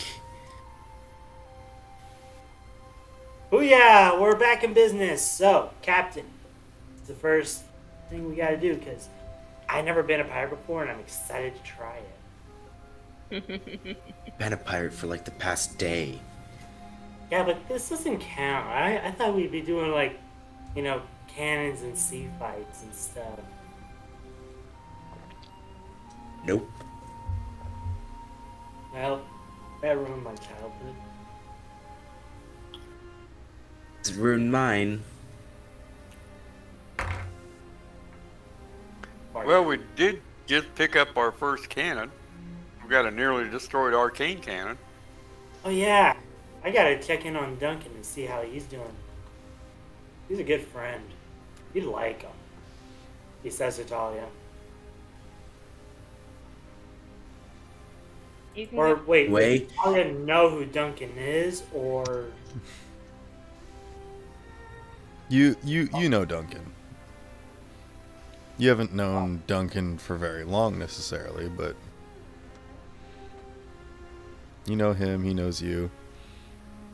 You guys are both Talia friendly enough to kind of accept each other. Talia does or Connor does? That was Connor and such. Talia, you definitely know Duncan. Alright. You probably don't know him personally necessarily, but I'll leave that up to you. Alright. Way. Joshua is He going does a to lot of metal be- work, so I don't know if your crew was sort of into that kind of stuff. Seem more like the do-it-yourselfers and wood work. So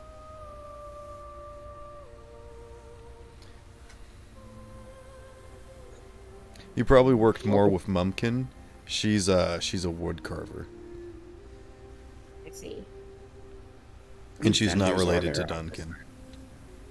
Well, gentlemen, now that I'm back, I think I know exactly what we're gonna be doing. Really? So, Would you like to inform us? and get whatever you need to do sorted out here, and then meet back here. We leave at dawn. Have you figured out a way around the princes? I think I may have found one. oh, we should also remember to load up the cannon. Could you be more specific? I'll be grabbing my work desk.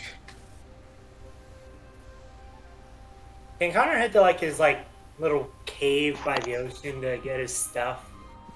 You lived in a cave? Yes, I live in a cave. I'm a hermit.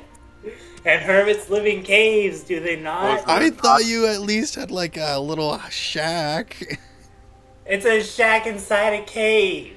Jeez. Oh, well, Was No. there an octopus's garden in the Marceline from Adventure Time. You know, she had a little house inside a little cave. no, Lord. I also don't know where you guys spent the night last night. Did you all crash at Connor's place? Sure, everybody's Yeah. welcome. I mean, he doesn't have anything to steal, so anybody's free to stay. Oh, jeez. Wait. I just imagine Slippery Jack walking away with one of your walls. One of my what? One of your walls. You say there's nothing to steal, but you can steal the walls. He stole all the themselves. good rocks. Connor just gets Or back just and is like, steal all oh the my shiny god, all my rocks." rocks are stolen! Dwayne the Stone Smith is gone. And You walk Wilson, out of your cave and you see all the rocks, spelling out the words, just practicing. Connor, but yeah, seriously though, Connor returns back to his cave, gathers some of the stuff, and then smiling at the idea that I am Connor, you know, and I'm okay not knowing more about myself. Yeah, I'm okay with that. At least not yet.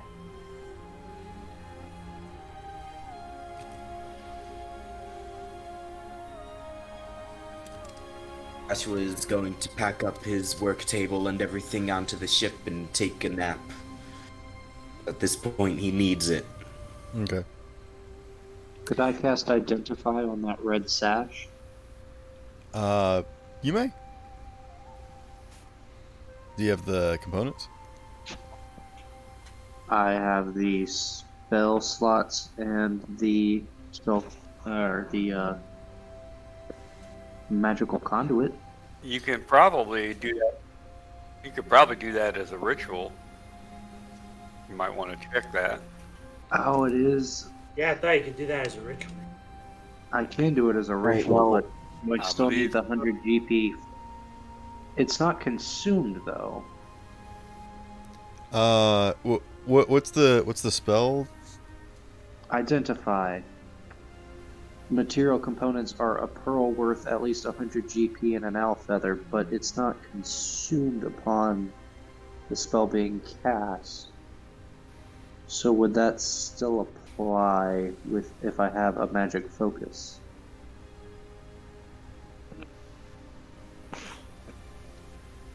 Normally, when a spell like has components that are worth materials, it consumes it, but it says that it does not.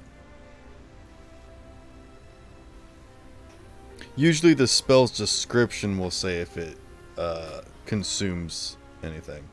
So yeah, you just need the pearl, which I'm going to say that with your background you just have. That's fine. Oh, nice. I'll pull a pearl off of the old lining of my fancy clothes. Yeah, maybe you've got like a pearl buttons. I don't know. Or maybe just pull a pearl found in Connor's cave. No. It just turns out one of his funny rocks is just an actual straight up clam.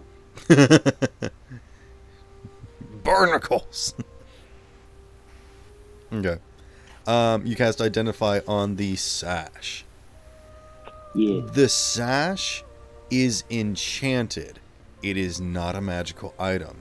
There is something on the sash.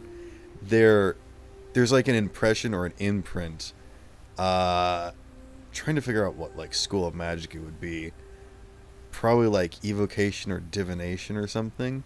You get the sense that this sash is probably used for something, or something is used on the sash to like mark whoever has it as like showing the sash will probably do something to someone. You got the idea that this is probably either used as like a badge, maybe, to some social circles or whatnot, or it means someone to something, or something to someone. Okay. Sorry, that wasn't a great answer. Well, it's basically the little bangle I pulled off a guard, but for some enchanting guys. Right. There seems to be some sort of signature, like, yes. Yeah. I will put it with the insignia bracelet. Okay. Is there anything else anyone wants to do before we close off the session? Can Connor go back to sleep? You may. Connor goes to sleep. Roll a wisdom save.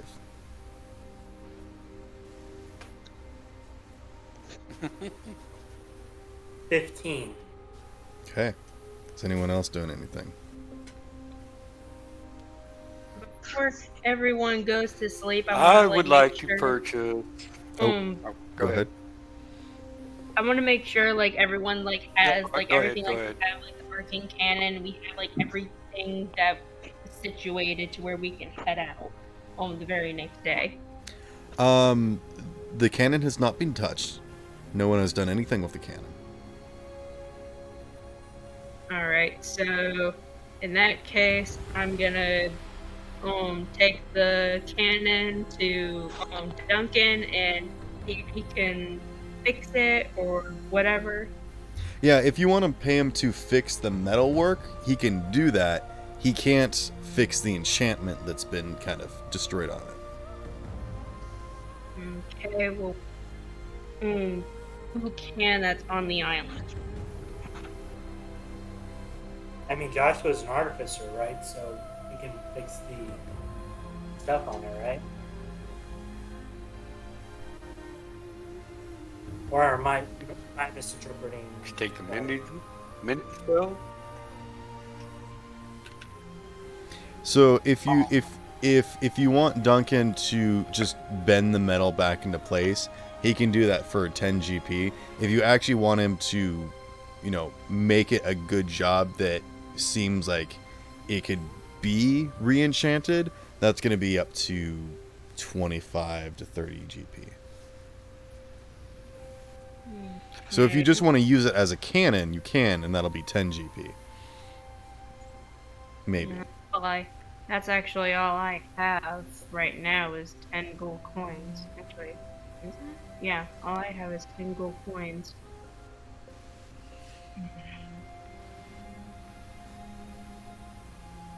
I mean, if you guys want to do it yourselves.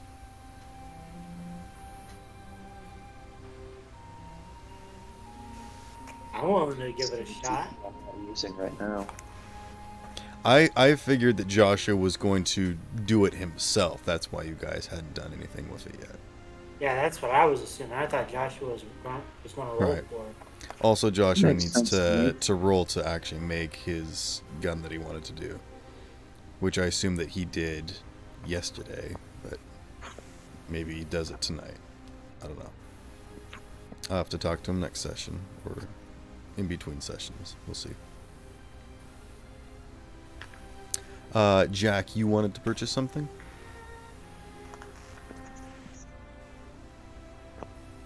Yeah, I'm looking for a. Let me look up the price here real quick. I'm looking for either a hand crossbow or a regular crossbow. Okay. Yeah, you can purchase those. I'm wanting to compare.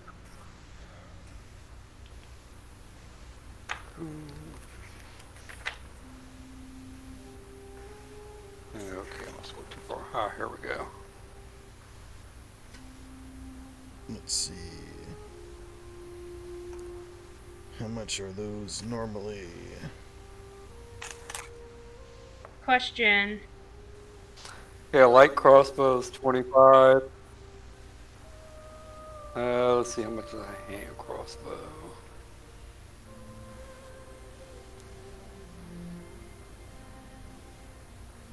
Yeah, I don't see where it says the. Is the price. a light crossbow?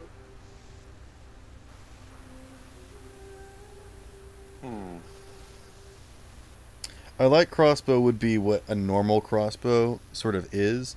A hand crossbow is a little bit more intricate and smaller. So. A heavy crossbow is like a Oh, here bigger we go one. down at the bottom. Ballista or something, right? No. It's still like hand carried. It's not a ballista, but Oh, it's a bit sturdier. okay. I was just making sure I was like understanding the. A hand crossbow goes for 75 gold pieces. Is there any way Yeah. I can talk them down quite a bit on that? Because I've only got like 15. The problem is that the hand crossbows are more intricate and harder to make because they're smaller, but they're more convenient because you can use one hand for Okay. them. That's the reason why they cost more than the normal crossbows. Right. I'm also going to say that because of how limited this world's technology is, these are pretty rare. So I'm actually not going to lower the price for these. That's fair. How about just a light crossbow, Okay. Yep. Still standard price. which is normally 25 gold pieces? Yep. Okay.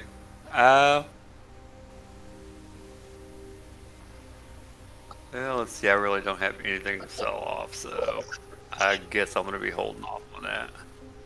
I mean, if you want to spend a little bit more time gathering materials or something, I don't know. You guys really need a job, and I think Payday. one of the biggest prompts that you Yeah, guys we still need to earn have. some cash. Yeah. Yeah, we need a payday. Like appointment. Either sell some of the loot that you guys gathered, or get more loot to sell, or That's Take on- actually what I wanted to ask. I actually wanted to ask if I could sell the two swords that are on my person, since how I now have what I got from my dad. sure, you can do that. And the packed weapon that you have is going to be just a straight up scimitar. So keep one of those on your character sheet. Okay. But you can gain the GP cost for both of those. All right. How much would it cost to purchase some more of those harpoon bolts? Okay, Harpoon bolts? Yeah. I'm gonna say A spear is 1 gold piece. I wouldn't imagine it'd be much more than that. Maybe 2 gold? I'm gonna say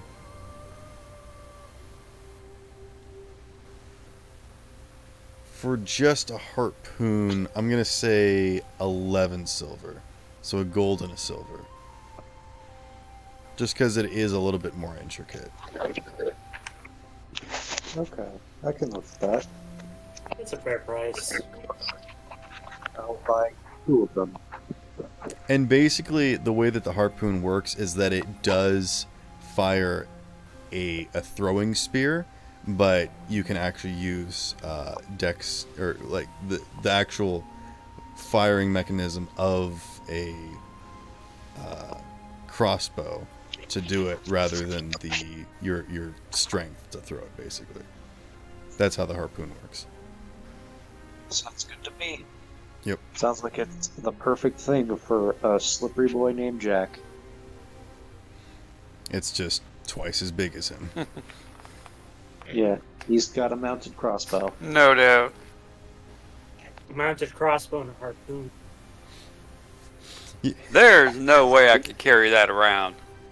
Nah. I weigh like 26 pounds. It weighs probably 3 times that. You know, just a casual sneak attack with a spear. And then just shoots it like he stabs someone through him, just pulls the trigger and shoots whoever's like in its area. I like to imagine you guys like pull up your boat alongside of a cliff, and you climb your way to the mountaintop, and you open up one of the small chests, and it's got the harpoon side. You open up the big chest, and it puts on a table. You open up the small chest, it has Jack in it, and you place Jack on the table with the harpoon and turn him into a sniper. This sounds You like set a him good up like a plan. ballista. Sniper in position. By the way, just so you guys know, from now on, whenever we enter combat, if we get a surprise attack on somebody, it's very, very much in everybody's favor to let Jack go first.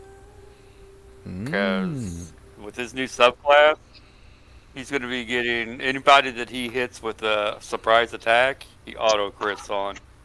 Yeah. Also, whenever you guys want to ambush people, all of you guys will be getting a surprise round before anyone else goes. So even if you guys roll badly, you'll still go at least first before everyone else. That's how surprise rounds work. Oh yeah. You get 1 round of combat for just the party against the enemy. But yeah. So Connor's a. So yeah, we're going to do the sneaky as much as we can. Is there anything else that you would like to do today?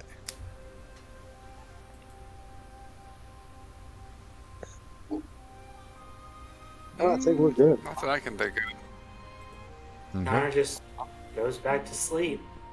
Oh, I'll buy a bedroll. Okay. Yeah, we can purchase that. Just Yeah, there's a couple minor Yeah, I things that think I'm I'm- probably going to want to purchase, but I'll let you know that later on in the week. Yeah, that's fair enough. Natalia's just gonna stay up pretty much the entire night, like watching over the ocean.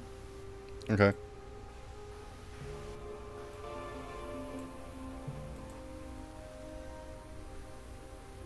Like just thinking about like everything that happened.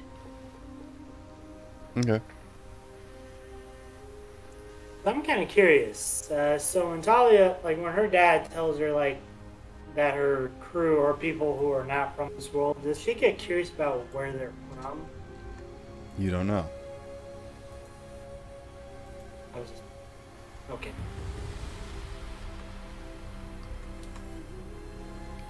Talia, have you mentioned your dad out loud to any of us? No, I have not. Okay, cool. Alright, good night, you guys.